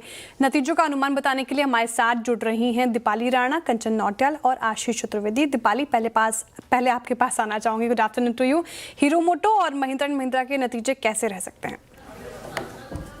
गुड आफ्टरनून श्रेया, और शुरुआत एमएलएम के साथ करेंगे। नंबर्स वाई बेसिस पे स्ट्रॉन्ग दिखाई देंगे, ऑल्दो ट्रैक्टर सेगमेंट में सीक्वेंशियल बेसिस पे वीकनेस दिखाई देगी। यूजुअली डिमांड ट्रैक्टर्स की इस क्वार्टर में आमतौर पर वीक रहती है, उसका इम्पैक्ट सीक्वेंशियल ग्रोथ पे जरूर दिखाई देगा, लेकिन वाई बेसिस पे नंबर्स बेहतर रहेंगे। रेवेन्यूज में 21% की ग्रोथ एंटिसिपेट करके चल रहे हैं वाई बेसिस पे। मुनाफे में भी 41% की ग्रोथ आ सकती है। एबिटा भी 4682 करोड़ से बढ़कर 5445 करोड़ आ सकता है, जो कि लगभग 15-16% के आसपास है। हालांकि जो एबिटा मार्जिन है वहां पर 40 बेसिस पॉइंट का इम्पैक्ट देखने को मिलेगा डाउनसाइड की तरफ वाई बेसिस पे। हालांकि ओवरऑल अगर आप Q4 के वॉल्यूम ग्रोथ देखेंगे तो वो पीवी सेगमेंट और ट्रैक्टर सेगमेंट में ओवरऑल स्ट्रॉन्ग रही है। लगभग 36% की ग्रोथ ट्रैक्टर्स में वाई बेसिस पे। पैसेंजर व्हीकल्स जिसमें पिकअप्स भी इंक्लूडेड है, वहां पर 16% के आसपास की ग्रोथ। और जो इम्पैक्ट हम मार्जिन्स पर देख रहे हैं उसके पीछे कारण राइजिंग इनपुट कॉस्ट है, और जो ईवी का मिक्स है वो भी हायर साइड पर रहा है, जहां पर मार्जिन्स कंपनी कम एंजॉय करती है, जिसके कारण थोड़ा इम्पैक्ट दिखाई दे रहा है। हालांकि कंपनी ने जनवरी 2026 में प्राइस हाइक किया था इनपुट कॉस्ट को कट करने के लिए, लेकिन फिर भी उसका एक इम्पैक्ट देखने को मिला है मार्जिन फ्रंट पर। अब देखना ये होगा कि क्या कमेंट्री मैनेजमेंट की तरफ से आती है। और वहीं अगर आप एवरेज सेलिंग प्राइस भी देखेंगे ऑटो और ट्रैक्टर्स में, वो भी 1 से 2% घटकर आ सकता है वाई बेसिस पे। कमेंट्री इंपॉर्टेंट रहेगी राइजिंग इनपुट कॉस्ट को लेकर, फर्दर प्राइस हाइक को लेकर, और साथ ही साथ डिमांड जो देखने को मिली है Q4 में वो कितनी सस्टेनेबल दिखाई दे रही है ऑटो और ट्रैक्टर दोनों सेगमेंट में। वहीं हीरो मोटो की बात करें तो नंबर स्ट्रॉन्ग रहेंगे सीक्वेंशियल वाई दोनों ही बेसिस पे। रेवेन्यूज में, मुनाफे में अच्छी ग्रोथ कंपनी रिपोर्ट करेगी। रेवेन्यूज लगभग 25 से 28% की रेंज में बढ़कर आ सकते हैं हीरो मोटो कॉप के वाई बेसिस पे। वहीं मुनाफे में 30% की ग्रोथ एंटिसिपेट कर रहे हैं। एबिटा भी 1415 करोड़ से बढ़कर 1825 करोड़ रह सकता है। मार्जिन अगेन यहाँ पर स्लाइटली सिर्फ इंक्रीज होंगे 14.4% के आसपास वर्सेज 14.2% 2% YoY। इनकी जो डोमेस्टिक डिमांड रही वो काफ़ी स्ट्रॉन्गर साइड पर रही, एक्सपोर्ट्स भी हायर साइड पर रहे और जिनका ओवरऑल प्रोडक्ट मिक्स रहा वो भी रिच साइड पर था, जिसके कारण ओवरऑल अर्निंग्स बेहतर दिखाई दे रहे हैं। वॉल्यूम ग्रोथ इस क्वार्टर में 24% के आसपास YoY बेसिस पे बढ़ी है, जिसका फायदा मिल रहा है। एक्सपोर्ट मिक्स भी 130 बेसिस पॉइंट बढ़कर रहा है इस क्वार्टर में। कंपनी ने 2 round of price hike already किए हैं, एक जैन में किया, उसके बाद कंपनी ने दूसरा प्राइस हाइक फेब में किया, तो लगभग 300 रुपये प्रति यूनिट की कीमतें बढ़ाई इन्होंने जनवरी में, फेब में 700 रुपये प्रति यूनिट, तो उसकी वजह से मार्जिन्स आपको स्लाइटली पॉजिटिव दिखाई दे रहे हैं। अदरवाइज बाकी ऑटो कंपनीज की तरह मार्जिन्स थोड़े से इंपैक्टेड दिखाई देते। वहीं इंपॉर्टेंट रहेगी कमेंट्री डिमांड आउटलुक को लेकर, एक्सपोर्ट डिमांड कितनी सस्टेनेबल दिखाई दे रही है, जो इनपुट कॉस्ट बढ़ रही है उसको कंपनी कैसे टैकल कर रही है आगे जाते हुए, और क्या कॉस्ट कंट्रोल मेजर्स यहाँ पर अडेप्ट किए जा रहे हैं। बट नंबर्स अच्छे रह सकते हैं हीरो मोटोकॉर्प के भी YoY और Q-on-Q दोनों बेसिस पे। ओके, तो ये दो ऑटो जायंट्स के अगर आप देखें तो नंबर M&M, हीरो मोटोकॉर्प, अब एक और जायंट और जिसके लिए अगर आप देखें मिडिल ईस्ट, और 28 फरवरी को शुरू हुआ ये युद्ध जो है वो शायद इस क्वार्टर पे अपनी छाप छोड़ जाए। मैं L&T की बात कर रहा हूँ। आशीष, नंबर्स क्या एक्सपेक्टेड है इस बार? स्टेडी, ठीक ठाक, कुछ खास फायरवर्क्स यहाँ पर देखने को नहीं मिल सकते। हालांकि सबकी नज़र यही है कि मिडिल ईस्ट का जो तनाव है इसका कितना इम्पैक्ट है, तो ऑर्डर फ्लो की गाइडेंस और अपडेट इसके ऊपर खास नजरें रहेंगी। लेकिन इस क्वार्टर में, क्वार्टर 4 में कोई ऐसा सब्सटैंशियल इम्पैक्ट तो आपको देखने को नहीं मिलेगा। रेवेन्यू की बात करें तो तकरीबन 17% की बढ़त यहाँ पर आपको देखने को मिल सकती है। 87,400 करोड़ ये मार्केट एक्सपेक्ट करके चल रहा है।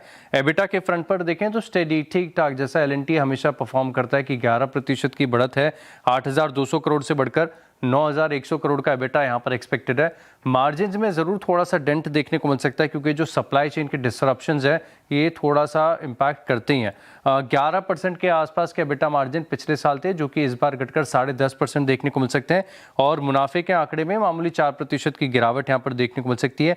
जो इनका कोर सेगमेंट है यहाँ पर ग्रोथ ऑलमोस्ट 19% की है, मार्जिन भी ठीक ठाक यहाँ पर देखने को मिले। लेकिन इस बार L&T के नतीजों में एक खास चीज़ है जहाँ पर शायद मार्केट का भी फोकस ज़्यादा रहेगा।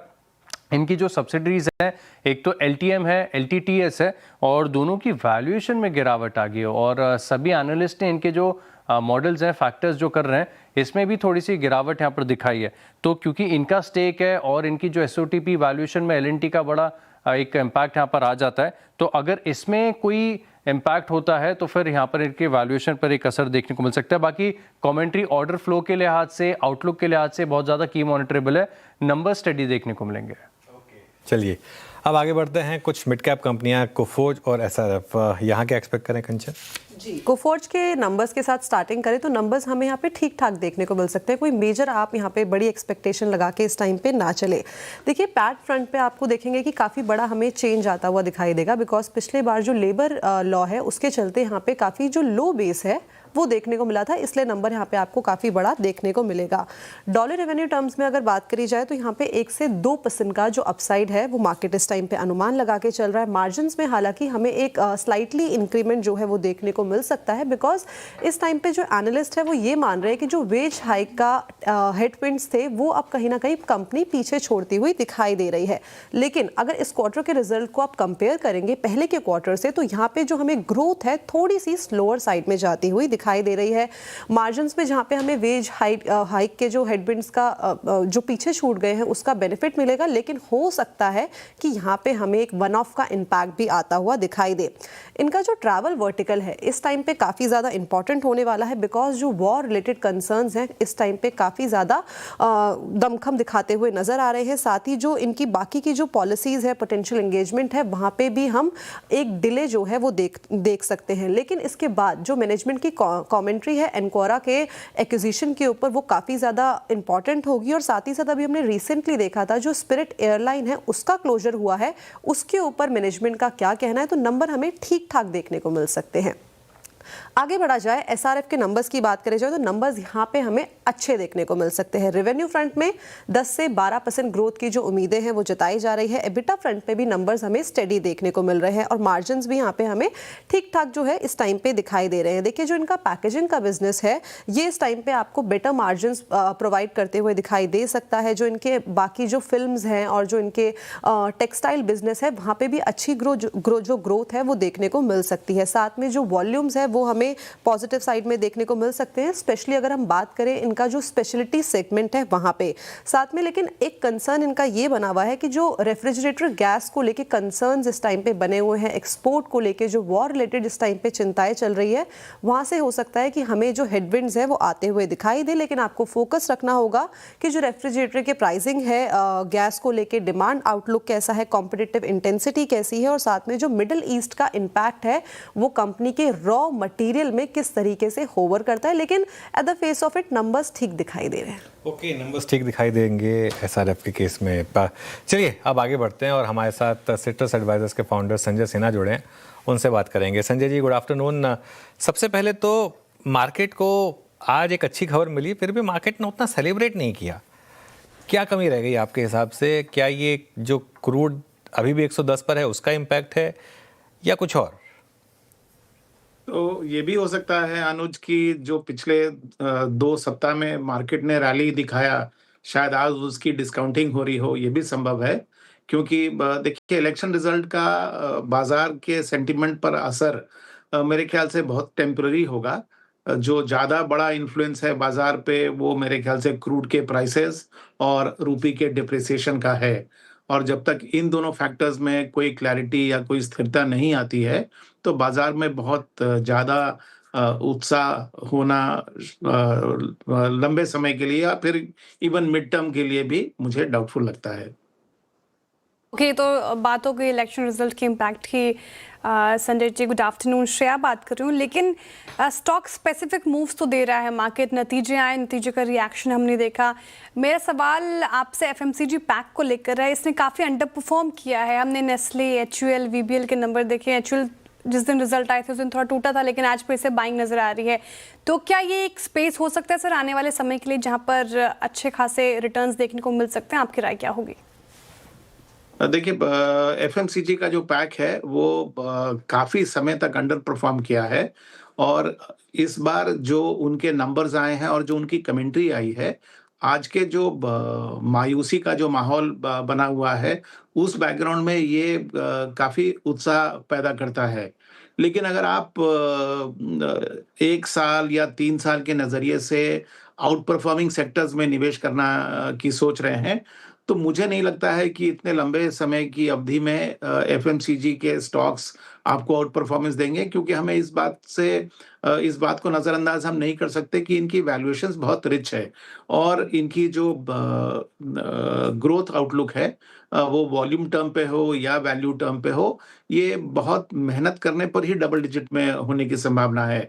अधिकांश केस में ये single digit even though high single digit की होने की उम्मीद है। तो इस बैकग्राउंड में इस तरह की वैल्यूएशन को लंबे समय तक सस्टेन करना वो मुश्किल है। इसी के लिए मैं नहीं समझता कि ये 1 साल या 3 साल के नजरिए में आउट परफॉर्मिंग सेक्टर्स होंगे। ओके, संजय जी नमस्कार, वीरेंद्र बोल रहा हूँ यहाँ पे मैं। एक दो बास्केट जो कि अच्छा कर रही हैं, जिसपे थोड़ा सा बाजार ने अपने आप को शिफ्ट करने की कोशिश की है, वो है कैपिटल गुड्स। रह के फार्मा में बाइंग आ रही है, health care space is doing well. बाजार ने अपने आप को थोड़ा सा गियर शिफ्टिंग करी है। विश्व ने एफएमसीजी के बारे में पूछा, वहाँ भी बाइंग एफर्ट्स विजिबल हैं। आपको अगर थोड़ा सा रिस्की एलिमेंट से हटना है, अगर आपका व्यू सिर्फ 1, 2, 3 महीने के पर्सपेक्टिव से है, तो अभी आपको कंफर्ट किस बास्केट में है? देखिए अगर आप बाजार को 4 सेगमेंट में बांट दीजिए, consumers, industrial, financials and export oriented, तो इन 4 सेगमेंट में जहां पर अभी कंफर्ट है वो निसंदेह कंज्यूमर्स और इंडस्ट्रियल्स में है। इसके 2 कारण हैं। एक तो जैसा कि हम अभी चर्चा कर रहे थे, कंज्यूमर में खास करके अगर आप एफएमसीजी देखें तो चूंकि वो लंबे समय तक नॉन परफॉर्मिंग सेक्टर्स रहे हैं और आज के माहौल में बहुत स्ट्रांगली डिफेंसिव सेक्टर के तरफ बाजार का रुझान हो रहा है, तो ये एक सेक्टर है जिसमें छोटे समय के लिए कैपिटल जो है वो शिफ्ट कर सकता है। दूसरा जो सेगमेंट है वो इंडस्ट्रियल और खास करके इसके अंदर कैपिटल गुड्स का सेगमेंट है, क्योंकि ये जो घटनाएं हुई पिछले 2 महीने में जिसने हम लोगों को सजग किया है कि हमें डोमेस्टिक एनर्जी रिक्वायरमेंट में और भी अपने आप को आत्मनिर्भर बनाना है, तो उसका अगर आप देखें तो अपॉर्चुनिटी अगर आप मीडियम टर्म में लें या 3 साल के नजरिए में लें तो वो कैपिटल गुड्स कंपनी के लिए एक बहुत अच्छा अपॉर्चुनिटी पैदा कर रही हैं, या तो वो ट्रांसमिशन में हो या फिर जनरेशन में हो या इवन डिस्ट्रीब्यूशन में हो। और इसलिए हम देख रहे हैं कि इनकी वैल्यूएशंस भले ही रिच हों, लेकिन इनमें आज भी बाजार का इंटरेस्ट है और शायद कुछ समय तक बना रहेगा। ओके अच्छा संजय जी, एक और बड़ा सेक्टर फाइनेंशियल बैंक्स की बात कर रही हूँ मैं। हमने आईसीआईसीआई, एचडीएफसी, कोटक के नंबर देख लिए। आपको नंबर्स कैसे लगे? कोई ग्रीन शूट्स नज़र आ रहे हैं क्या? फाइनेंशियल एज ए स्पेस आपको कैसे नज़र आ रही है फिलहाल? नहीं श्रेया जी, अगर आप देखें नंबर्स के पर्सपेक्टिव में तो देखिए 4 जो मापदंड पर आप इनको नापेंगे। एक तो इनकी जो आज की जो परफॉर्मेंस है वो इन चारों बातों पर निर्भर कर रही है कि उनको पूरा बेनिफिट मिला है इंटरेस्ट रेट साइकिल का, जिसके कारण इनकी नेट इंटरेस्ट मार्जिन शायद अभी अपने पीक पे है। दूसरा, अगर आप एसेट क्वालिटी को देखें तो वो भी जो पिछले कुछ क्वार्टर्स की भारत की जो गोल्डीलॉक सिचुएशन थी उसका फायदा इनके एसेट क्वालिटी को मिला है। तीसरा, अगर आप क्रेडिट ग्रोथ को देखें तो वो भी बहुत स्ट्रांग रहा है। और last but not the least, जो ओवरऑल अगर आप बैंक्स की आउटलुक को देखें तो उसने डिपॉजिट के एनवायरनमेंट में भी अपने आप को अच्छी तरह से ग्रो करने का प्रदर्शन किया है। तो ये सारी बातें मेरे ख्याल से आज बैंक्स के लिए उनके फेवर में है आज के परफॉर्मेंस पे। आगे जाकर थोड़ी सी असमंजस की स्थिति पैदा हो रही है इस बात को लेके कि शायद ये सारे फैक्टर्स अब हमारे पीछे हैं, आगे की जो सिचुएशन है वो शायद थोड़ी कठिन हो। लेकिन मुझे लगता है कि अगर आप ओवरऑल मार्केट का कंस्ट्रक्ट देखेंगे तो उसमें जिस तरह का प्रोत्साहन सरकार के द्वारा दिया जा रहा है और जिस तरह से इंडस्ट्री फ्रंट फुट पे आ रही है और जिस तरह से रिटेल लोन का ग्रोथ है, मेरे ख्याल से ये जो फाइनेंशियल का आउटलुक है वो भी काफ़ी स्ट्रांग है। अच्छा, एक दो बास्केट पे मैं आपका प्रश्न और चाहूँगा, आपके उत्तर और चाहूँगा अपने प्रश्न का। ये ऑटो सेल्स के आंकड़े आए, थोड़ा झुकाव आपका पैसेंजर पे है, कमर्शियल व्हीकल सेगमेंट पे और टूरिस्ट स्पेस पे, संजय जी? तो देखिए मेरा प्रेफरेंस आज भी पैसेंजर कार्स पे है। मुझे लगता है कि अभी भी जो पोटेंशियल डिमांड है पैसेंजर कार्स की वो पूरी तरह से भारत में अनलॉक नहीं हुई है और ग्रोइंग इनकम लेवल और एस्पिरेशन लेवल का पहला रिफ्लेक्शन हमको पैसेंजर कार के डिमांड में दिखेगा। और जिस तरह के नए मॉडल लॉन्च हो रहे हैं इससे डिमांड को और भी बढ़ोतरी मिल रही है। तो वो सेगमेंट मेरा सबसे प्रेफर्ड सेगमेंट है। दूसरा जो प्रेफर्ड सेगमेंट है वो कमर्शियल व्हीकल का है, क्योंकि ये इकोनॉमिक रिकवरी के साथ तालमेल रखता है। तीसरा सेगमेंट है एंसिलरी का और चौथा सेगमेंट है टू व्हीलर्स का। ओके संजय जी, बहुत बहुत शुक्रिया, आप इस आज की चर्चा में बातचीत में शामिल हुए, सभी सेक्टर्स पे अपने आपने आउटलुक रखा, बहुत बहुत शुक्रिया। अब चलते हैं अनुज के पास आज की रणनीति के लिए। अनुज, आज एक इंडिकेटर हमारे पास माइनस हो गया है, ठीक है ना? पॉलिटिक्स को हम चेस कर रहे थे बहुत दिनों से, अब वो कल नहीं होगा। कल वही क्रूड, वही अगर आप देखें रुपी, ग्लोबल मार्केट्स, ट्रम्प साहब की स्टेटमेंट है। पहले तो इस क्लोजिंग को कैसे देख रहे हैं और कल एक्सपायरी भी है, उसको देखते हुए क्या करना है अनुज कल के लिए? बिल्कुल, देखिए फिर एक चीज़ समझ लीजिए कि ये आज का मूव भले ख़त्म हो गया हो इलेक्शन से रिलेटेड, लेकिन ये election medium to long term में मार्केट के लिए एक बहुत बड़ा पॉजिटिव है। इसमें किसी को कोई डाउट नहीं होना चाहिए, मतलब हल्का सा भी डाउट नहीं होना चाहिए। बीजेपी का वेस्ट बंगाल जीतना और ममता बनर्जी का वेस्ट बंगाल से जाना ये एक बहुत बड़ा पॉजिटिव है जो आगे जाकर आपको समझ में आएगा। खैर एनीवे, अब मैं आता हूँ आज कल की रणनीति पर। देखिए मार्केट ना इस समय एक सॉर्ट ऑफ चक्रव्यूह में फंसा है। अब चक्रव्यूह क्या है? एक तरफ है आपका एफआईआई की सेलिंग, क्रूड और रुपया, और ये तीनों एक दूसरे से जुड़े हुए हैं एक्चुअली, ये तीनों के तीनों। तो ये मार्केट को चलने नहीं देते, और ख़ास तौर से बैंक निफ्टी को।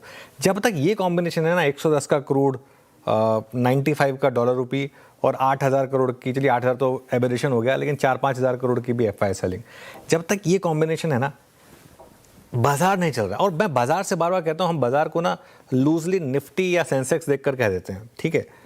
तो वो चलना थोड़ा मुश्किल है, लेकिन पॉलिटिकल फैक्टर और अर्निंग्स ये मार्केट के लिए बड़ा पॉजिटिव है।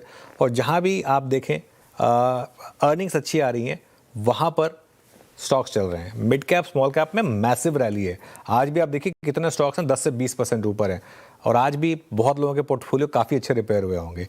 तो हमारा फोकस जो है ना स्टॉक स्पेसिफिक है। हमने इंडेक्स पे 2 बड़े मूव प्ले कर लिए थे, हमारा स्टॉक स्पेसिफिक मूव रहेगा और एक हेज रखेंगे। एक हेज का व्यू रहा है निफ्टी के मई के पुट का, वो डायरेक्शनल कॉल नहीं है, हो सकता है आगे डायरेक्शनल कॉल में भी कन्वर्ट हो जाए वो, लेकिन वो है इस चीज़ के लिए कि आपके स्टॉक्स अच्छे भाग रहे हैं, लेकिन आपको एक मार्केट रिस्क से अपने आप को प्रोटेक्ट करना है। किसी दिन मान लीजिए आप सुबह उठे और क्रूड 140 हुआ, मान लीजिए किसी भी कारण से, तो क्या होगा? तो उस रिस्क से बचने के लिए वो पुट है, अदरवाइज स्टॉक स्पेसिफिक रहेंगे। बैंक निफ्टी में आज फिर शॉर्ट करके बड़ा पैसा बना, 55,500 के ऊपर, 55,500 पे शॉर्ट का व्यू था, आप देखें 600 पॉइंट मिले। 55,500 के ऊपर ही तेज़ी का मन बनाएंगे, तब तक तेज़ी का मन बैंक निफ्टी में नहीं बनाएंगे। चलिए नूपुर के पास चलते हैं डीलिंग रूम चेक के लिए। नूपुर बताइए। सबसे पहले अदानी पोर्ट्स यहाँ पे एफआईआई डेस्क पर बाइंग देखने को मिल रही है। जो सुबह ब्लॉक डील हुई थी 2% इक्विटी एक्सचेंज की, हो सकता है एक बड़ा एफआईआई नाम यहाँ पे सामने आते हुए दिखे, और इसी के चलते डीलर्स की भी खरीदारी की सलाह यहाँ पर आती हुई नजर आई है। वायर्स एंड केबल दूसरा एक सेक्टर है जहाँ पे डीलर्स की तरफ से फोकस बढ़ते हुए नजर आ रहा है, और इसमें पर्टिकुलरली पॉलीकैब कल इसके नतीजे आते हुए नजर आएंगे, और हो सकता है कि नतीजे जो है वो अनुमान से बेटर आपको आते हुए दिखे, जिसके चलते आज यहाँ पर भी बाइंग की सलाह आती हुई नजर आई है। और तीसरा और आखिरी स्टॉक है वोकार्ड का। यहाँ पे अगले हफ्ते उम्मीद है कि एक ड्रग को अप्रूवल मिल सकती है, जिसकी वजह से एक पॉजिटिव इम्पैक्ट यहाँ पर कंपनी के फाइनेंशियल्स पे नजर आए, और बड़ा हो सकता है ये ड्रग अप्रूवल कंपनी के लिए। तो वोकार्ड के शेयर में भी खरीदारी की राय आती हुई दिखे। तो अदानी पोर्ट्स, पॉलीकैब और वोकार्ड तीनों ही स्टॉक्स आज डीलर्स के रडार पर हैं। ओके, पॉलीकैब, अदानी पोर्ट्स और वोकहार्ट, ये तीनों स्टॉक्स हैं डीलर्स के रडार पर, फोकस में रखें आप। यहाँ पे बीटीएसटी की राय है फिलहाल, लेकिन हमारे पैनल कौन से स्टॉक्स पिक कर रहे हैं वो चर्चा कर लेते हैं।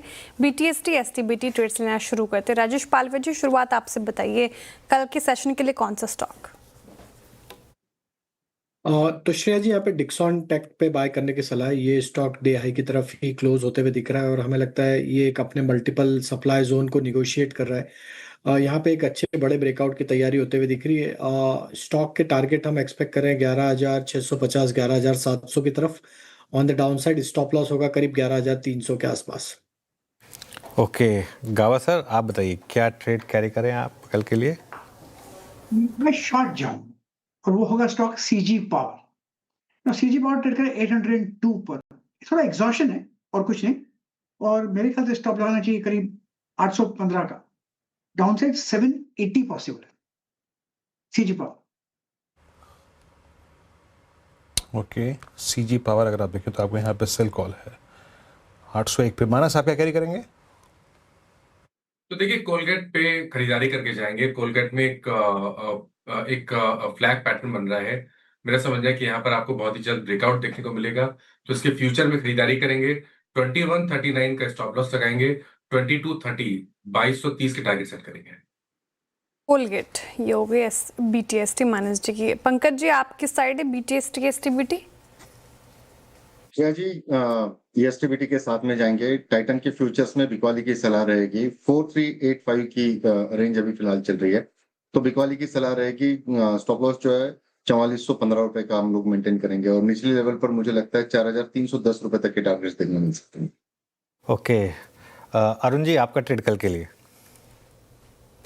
जी सर, डीवी स्लैब में एक ब्रेकआउट है 6610 के आसपास चल रहा है। इनफैक्ट निफ्टी फार्मा में भी एक ब्रेकआउट नजर आ रहा है, तो डीवी स्लैब को बीटीएसटी करने की सलाह रहेगी। 6562 का स्टॉप लॉस रहेगा, और 6710 तक के टारगेट्स डीवी स्लैब में देखने को मिल सकते हैं। ओके, दिवीज लैब आपका बाय कॉल। सोमिल आपका ट्रेड क्या रहेगा?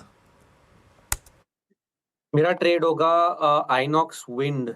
आइनॉक्स विंड अगेन एक कंसोलिडेशन हो रहा है, एक रिवर्सल पैटर्न है। 1-1.5 महीने पहले एक एंडिंग नाइटल पैटर्न से ब्रेकआउट हुआ था। इस समय एक अप ट्रेंड में है, शॉर्ट टर्म अप ट्रेंड में है, 20-40 डेली मूविंग एवरेज के ऊपर चल रहा है। छोटा सा कंसोलिडेशन भी हो रहा है ऑन द आवरली चार्ट्स। मैं प्रीएम्प्ट कर रहा हूँ कि ये ऊपर की तरफ टूटेगा। माय टारगेट्स वुड बी 112, और नीचे में स्टॉप लॉस रखेंगे 101। चलिए अब वीरू के पास चलते हैं आज की मार्केट ब्रेथ के लिए। वीरू, अच्छी रही होगी आज भी मार्केट ब्रेथ? मार्केट ब्रेथ ठीक है अनुज, मार्केट ब्रेथ में कोई दिक्कत नहीं है, और स्पेशली अगर आप देखें तो आज एक पर्टिकुलर ग्रुप के स्टॉक्स, अदानी ग्रुप के स्टॉक्स इस ब्रेथ में आपको काफ़ी अच्छे नजर आएंगे, कुछ एफएमसीजी और कुछ हेल्थ केयर स्पेस के स्टॉक्स। 93 लॉन्ग्स और 40 में आप देखें तो शॉर्ट कवरिंग। तो कंसोलिडेट फिगर्स जो है वो ऑलमोस्ट 130 के ऊपर गए, 133 के ऊपर गए, 60 में शॉर्ट, 21 में लॉन्ग अनवाइंडिंग। लाइए स्लाइड पहले लॉन्ग्स की। हालांकि इसमें अगर आप देखें, आप शुरुआत करेंगे तो आपको BHL नजर आएगा और Vedanta. Strong move demerger entity के बाद, वो सप्लाई जो थी वो एब्जॉर्ब होने के बाद करीब 8.25% का move, strong move BHL। Wild move यहाँ पे लॉरा स्लैब में, अदानी पोस्ट में, HL सुबह भी हमने बात की थी, स्लोपिंग डाउन शेल से बाहर निकलता हुआ यहाँ पे लॉन्ग्स विजिबल थे। अगली स्लाइड आएगी शॉर्ट कवर की। चोला कोलगेट में शॉर्ट कवरिंग का दौर कायम है और मेरे ख्याल से अगर मैं सही हूँ, जिसका 2 बजे जिक्र भी मैंने किया था, Colgate 3 yes very close to 200-day exponential average. Godrej properties, DLF, HUL इन सभी काउंटर्स में आज रिवर्सल था शॉर्ट कवरिंग के सहारे। अगली स्लाइड आएगी शॉर्टिंग वाले काउंटर्स में। एवेन्यू सुपरमार्ट नतीजों के बाद, और हालांकि हाउस भी याद रखिएगा थोड़ा सा डाइवर्जेंस था वहाँ पे। प्राइस परफॉर्मेंस थोड़ी दूसरी निकली इसकी यहाँ पे 5.5% नीचे। 16 BLW, Mazagon dock, Kotak Mahindra bank, Bharti Airtel और इन सभी काउंटर्स में शॉर्ट बने। Kotak Mahindra bank post numbers आज सिंक हुआ थोड़ा सा। बाकी Coforge, all India, KFintech, Varun beverages, Suzlon इन सभी काउंटर्स में आज शॉर्ट था। एक बार कोफोज का चार्ट लेके आइए। यस, मैं इसको मेंशन करके बैठा था फॉर क्लोजिंग। कोफोज ने 1-2 दिन थोड़ा सा मोमेंटम दिया, लेकिन even the shortest moving average, ये छोटा सा जो एवरेज होता है ना आपका 10-20, उसको भी क्रॉस नहीं कर पा रहा है। अरुण, आपकी राय क्या कहती है? 1155, 1156 आज क्लोजिंग मिल रही है। आपका 27 अप्रैल, आपका 24 अप्रैल की कैंडल का लो भी यही है। 1140 के नीचे अगर ये सस्टेन करना शुरू करे, ट्रेड करना शुरू करे, तो डाउन साइड नीचे की तरफ आपके प्रोजेक्शंस, आपके टारगेट्स क्या होंगे? देखिए वीरेंद्र जी, आपने सही कहा, 1140 के अगर नीचे जाता है तो वीकनेस काफी बढ़ेगी और रिसेंट जो इंट्राडे लोस थे 1140 के, वो ब्रीच होते हैं तो 1090, 1095 तक के भी टारगेट आ सकते हैं। पोजिशनल अगर शॉर्ट का टारगेट देखें तो 1045 तक के भी शायद आपको देखने को मिल सकते हैं, जो कि रिसेंट लोस के आसपास है। तो 1140 के नीचे जाता है तो पहला टारगेट 1090 के आसपास रहेगा। उसके नीचे भी निकलता है तो रिसेंट लोस 1050 तक के भी टारगेट देखने को मिल सकते हैं। इनफैक्ट अंडर परफॉर्मर है और 1140 के नीचे इसको शॉर्ट जरूर करना चाहिए। शॉर्ट करने की राय है 1140 के नीचे, और नतीजों से पहले काफ़ी कमज़ोर, पूरा IT पैक ही कमज़ोर है, 3.5% नीचे, लूजर्स में शुमार। अच्छा, कुछ और आंकड़े बताते हैं आपको। देखिए, पिछले 2 साल से प्रमोटर के हिस्से बेचने की खबरें लगातार आ रही थी, लेकिन अब ये ट्रेंड बदलता हुआ नजर आ रहा है। चौथी तिमाही में कई प्रमोटर्स ने कंपनी में हिस्सा बढ़ाया है। कहाँ बढ़ाया है, ये सब डेटा समझ रहे थे कंचन से। कंचन, गुड आफ्टरनून वंस अगेन। कहाँ खरीदारी कर रहे हैं प्रमोटर्स? जी, पिछले 2 साल में हमने देखा है कि बाजार का जो मोमेंटम था हमें काफ़ी ज़्यादा वॉलेटाइल देखने को मिला था, जिसकी वजह से जो वैल्यूएशन है, मार्केट एनालिस्ट ये बोल रहे थे कि काफ़ी ज़्यादा बढ़ चुके हैं, जिसके चलते हमने देखा था कि जो प्रमोटर्स हैं अपनी हिस्सेदारी को घटाते हुए नजर आए हैं। देखिए, पिछले अगर 2 साल की बात करी जाए तो यहाँ पे करीबन $56 बिलियन की सेलिंग जो है वो प्रमोटर की तरफ से की गई है। लेकिन अब अगर आप Q4 का डेटा देखेंगे तो यहाँ Q4 में करीबन $4 बिलियन की जो खरीदारी है वो प्रमोटर्स ने अब तक कर ली है। उनका कहना यह है कि जो करेक्शन आई थी उसके बाद वैल्यूएशन काफी ज्यादा अच्छे दिखाई दे रहे हैं। तो सेलेक्टिव काउंटर्स में इस टाइम पे जो प्रमोटर की बाइंग है वो बढ़ती हुई दिखाई दी है। जैसे कि अगर आप बात करें अडानी एंटरप्राइजेस की, तो यहाँ पे राइट इशू के जरिए करीबन $2 बिलियन का इन्वेस्टमेंट आता हुआ दिखाई दिया है। GMR एयरपोर्ट्स के अगर प्रमोटर्स की बात करें तो उन्होंने भी $1.5 बिलियन का जो इन्वेस्टमेंट है वो कंपनी के अंदर किया है। JSW एनर्जी के प्रमोटर्स ने भी यहाँ पे अपनी जो हिस्सेदारी है वो खरीदी है। इसके अलावा गोदरेज प्रॉपर्टीज, रेमंड लाइफस्टाइल में भी जो प्रमोटर की शेयर होल्डिंग है वो हमें मार्च क्वार्टर में बढ़ती हुई दिखाई दी है। लेकिन मैंने आपको पहले ही बोला था कि कुछ सेलेक्टिव काउंटर्स में ही बाइंग देखने को मिली है। कुछ ऐसे काउंटर्स भी है जहां पे हमें जो हिस्सेदारी है वो लगातार घटती हुई दिखाई दी है। मिसाल के तौर पे मैं आपके सामने डेटा रखती हूँ। विशाल मेगा मार्ट में देखिए आप करीबन 1 साल में 34% की जो हिस्सेदारी है वो प्रमोटर की तरफ से घटती हुई दिखाई दी है। आधार हाउसिंग में, 360 वैम में, साथ ही एंजल वन और इसके अलावा डिक्सन टेक की बात करी जाए तो यहाँ पे भी प्रमोटर की शेयर होल्डिंग हमें घटती हुई दिखाई दी है। लेकिन ये कोई भी बाइंग सेलिंग की रिकमेंडेशन नहीं है। लेकिन प्रमोटर इस टाइम पे मार्केट में क्या कर रहे हैं वो डेटा आपके सामने रखा है। डेटा इंटरेस्टिंग है, शुक्रिया कंचन जानकारी के लिए। फिलहाल ये डेटा आपके सामने, लेकिन कुछ और काउंटर्स की बात करते हैं जहाँ पर आज अच्छी तेज़ी देखने को मिल रही है। डेज हाई के आसपास आपको रिलायंस फिर आज कामकाज करता हुआ नजर आएगा 2.5% नीचे और आफ्टर नतीजे ये एक तरफा भागा है। लगातार सीएनबीसी आवाज़ पर इसकी बात हुई है। आज भी देखिए ऑलमोस्ट डेज हाई के आसपास से क्लोज होने की तैयारी रिलायंस। इसके अलावा अगर आप बात करें एक बार सीमेंट स्टॉक्स रखेंगे स्क्रीन पर, अल्ट्राटेक सीमेंट ये भी लगभग 1.5-2% आप आज के सेशन में। ग्रासिम भी रखिएगा एक बार स्क्रीन पर, यहाँ पे भी तेज़ी देखने को मिल रही है। साथ ही रखिए जेके सीमेंट, यहाँ पर भी रैली आज के सेशन में। इसके अलावा आप एक बार श्री सीमेंट भी रखिएगा। तो सीमेंट स्पेस के काउंटर्स अगर आप देखें तो यहाँ पर मजबूती फिलहाल देखने को मिल रही है। इसमें से कौन सा काउंटर, मानस जी अल्ट्राटेक सीमेंट ही देख लीजिए, लगातार इसकी चर्चा हुई है और काफ़ी स्ट्रॉन्ग काउंटर रहा है। आज का मूव क्या सही लग रहा है आपको, क्या करना चाहिए? देखिए वेट करना पड़ेगा क्योंकि अल्ट्राटेक सीमेंट में अगर आप देखें तो 10 day moving average 200 day moving average काफी स्ट्रॉन्ग रेजिस्टेंस है। तो जब तक 11,900 के ऊपर ना निकले तब तक यहाँ पर खरीदारी ना करें। अगर आपने लॉन्ग पोजीशन बना रखी है तो आप पोजीशन को होल्ड कर सकते हैं, लेकिन एक स्ट्रिक्ट स्टॉप लॉस 11,580 का जरूर से लगा लें। एक बार आप लेकर आइए रिलायंस जरा, और देखिए एक फिर से मैं बात कहूँगा रिलायंस को लेकर, और अब हम आ गए हैं 1465 पर। 2.5% ऊपर है रिलायंस का स्टॉक, और एक हफ्ते का चार्ट लेकर आएंगे जरा रिलायंस का। मजे की बात ये है पता है श्रेया कि ऑब्वियसली स्टैंडर्ड स्लिमर तो अप्लाई होगा, लेकिन मार्केट का सबसे बड़ा स्टॉक है। मतलब 1350 पे शॉर्ट करने वाले कह रहे हैं कि 1435 दिखता है चार्ट पे, तो भाई 1350 पे शॉर्ट क्यों किया था सबसे पहली बात तो। और खैर अब देखिए 1465 है ना, ये इस लेवल का मूव आ चुका है। और इनफैक्ट अगर आईटी भी नहीं चल रहा, बैंक निफ्टी भी नहीं चल रहा, तो उस मार्केट को चला कौन रहा है? क्लियरली रिलायंस। और एक वन वे मूव आया है रिलायंस में, बहुत बड़ा पॉजिटिव है मार्केट। 1465 पर आ चुका है रिलायंस का स्टॉक का, और क्लियरली यही लीड कर रहा है मार्केट को इस समय पर। इस पर एक व्यू लेना चाहूँगा आप सौमिल, एक बार रिलायंस का चार्ट देखिए, क्या लग रहा है ये बढ़ रहा है अपने 52 वीक हाई की तरफ?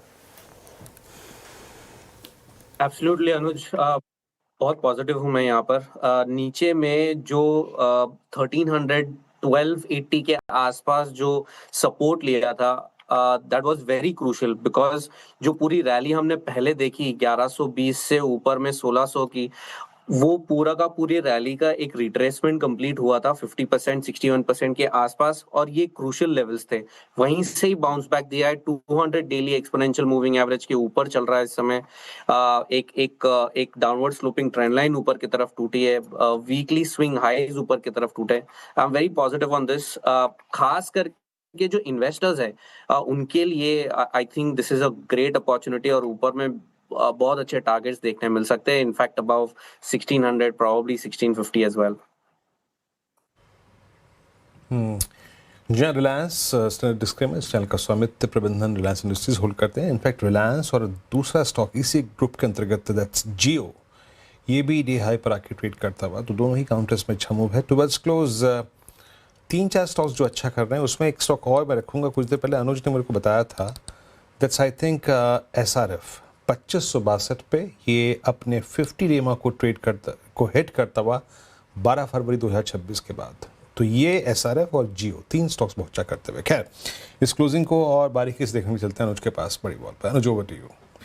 बिल्कुल वीरू, और मार्केट में निफ्टी में देखिए थोड़ा सा जो एंड में वापस मोमेंटम आया और 24,100 के ऊपर हम बंद हो पाए, उसका बड़ा कारण रिलायंस रहा। एक बार मैं निफ्टी का कंट्रीब्यूशन और देख लेता हूँ, उसके बाद क्विकली से अगर वो दिखा दें मुझे, उसके बाद फिर मैं वॉल पर चलूँगा। अगर ये देखिए निफ्टी का कंट्रीब्यूशन एक अकेला सब पर भारी रिलायंस, 63 पॉइंट का कंट्रीब्यूशन रिलायंस की वजह से आया है आज। यहाँ पर इस तरीके का कंट्रीब्यूशन है। चलिए वॉल पर चलते हैं। 24,120 पर निफ्टी 120 पॉइंट ऊपर। निफ्टी बैंक फ्लैट था, निफ्टी आईटी नीचे था, करीब 300.1% के करीब निफ्टी आईटी एक बार फिर से गिरा। यहाँ पे खैर काफ़ी लोग फंसे होंगे हायर लेवल से। मिड कैप 3/4% ऊपर था, स्मॉल कैप करीब 1% ऊपर था। एडवांस डिक्लाइन फेवरेबल था, करीब 2:1 का था एडवांस डिक्लाइन, तो अच्छा ही माना जाएगा। अब आते हैं हम जरा आज के सेक्टोरल गेनर्स पर। सेक्टोरल गेनर्स में सबसे ऊपर रियल एस्टेट, उसके अलावा capital goods, metals, pharma, energy और फाइनेंशियल्स, यहाँ पर तेज़ी थी। लूजर्स में क्या क्या था? आईटी था ऑब्वियसली, लेकिन आईटी के अलावा क्या था? पीएसयू बैंक, थोड़ा सा वो क्रूड का एक एल्गो ट्रेड का एक इम्पैक्ट था, तो इस वजह से यहाँ पर थोड़ी सी गिरावट आई। अब आते हैं हम निफ्टी गेनर्स पर। लीड किया उसे अदानी पोर्ट्स ने 5% ऊपर, Eicher motors, Jio finance, Adani enterprises, Hindustan Unilever और रिलायंस, यहाँ पर अच्छी तेज़ी रही सभी स्टॉक्स में। लूजर्स में क्या क्या थे आज के वो देख लेते हैं। कोटक महिंद्रा बैंक था, करीब 3.25% नीचे था। भारती गिर गया है थोड़ा सा, भारती में थोड़ी सी टेंशन है, हायर लेवल पे समहाउ ये स्टॉक टिक नहीं पाता है। आज हमने भी कवर किया था इसको, चार्ट जीपीटी में थोड़ा गलत रहा व्यू, लेकिन 3% नीचे। डॉक्टर रेड्डीज़ ये भी करीब 3% नीचे था, 2.5%।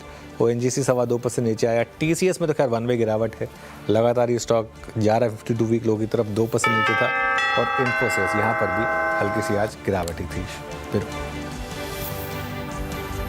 बिल्कुल, तो कुल मिला के अगर आप देखें तो वर्डिक्ट बहुत क्लियर था असेंबली इलेक्शंस का। अगर आप चुनाव नतीजों का अगर आप देखें, वर्डिक्ट क्लियर था। अभी भी हालांकि ये ट्रेंड ही याद रखिएगा, बट बाजार का वर्डिक्ट था। बाजार थोड़ा सा बैकफुट पे आया 24,100 की रेंज में, बट कुछ क्रिटिकल स्टॉक्स 24,000 को बचा के ले गए। मैं इस बात का उल्लेख इसलिए कर रहा हूँ क्योंकि दोनों फैक्टर्स थे, और दोनों फैक्टर्स का जब नाम आता है तो एक्सपायरी, कल मंगलवार एक्सपायरी का दिन, क्या सेटअप है, क्या इंडिकेटर्स हैं, सब पे करेंगे बातचीत सुबह सुबह मॉर्निंग कॉल और मुनाफे की तैयारी में। तब तक के लिए नमस्कार।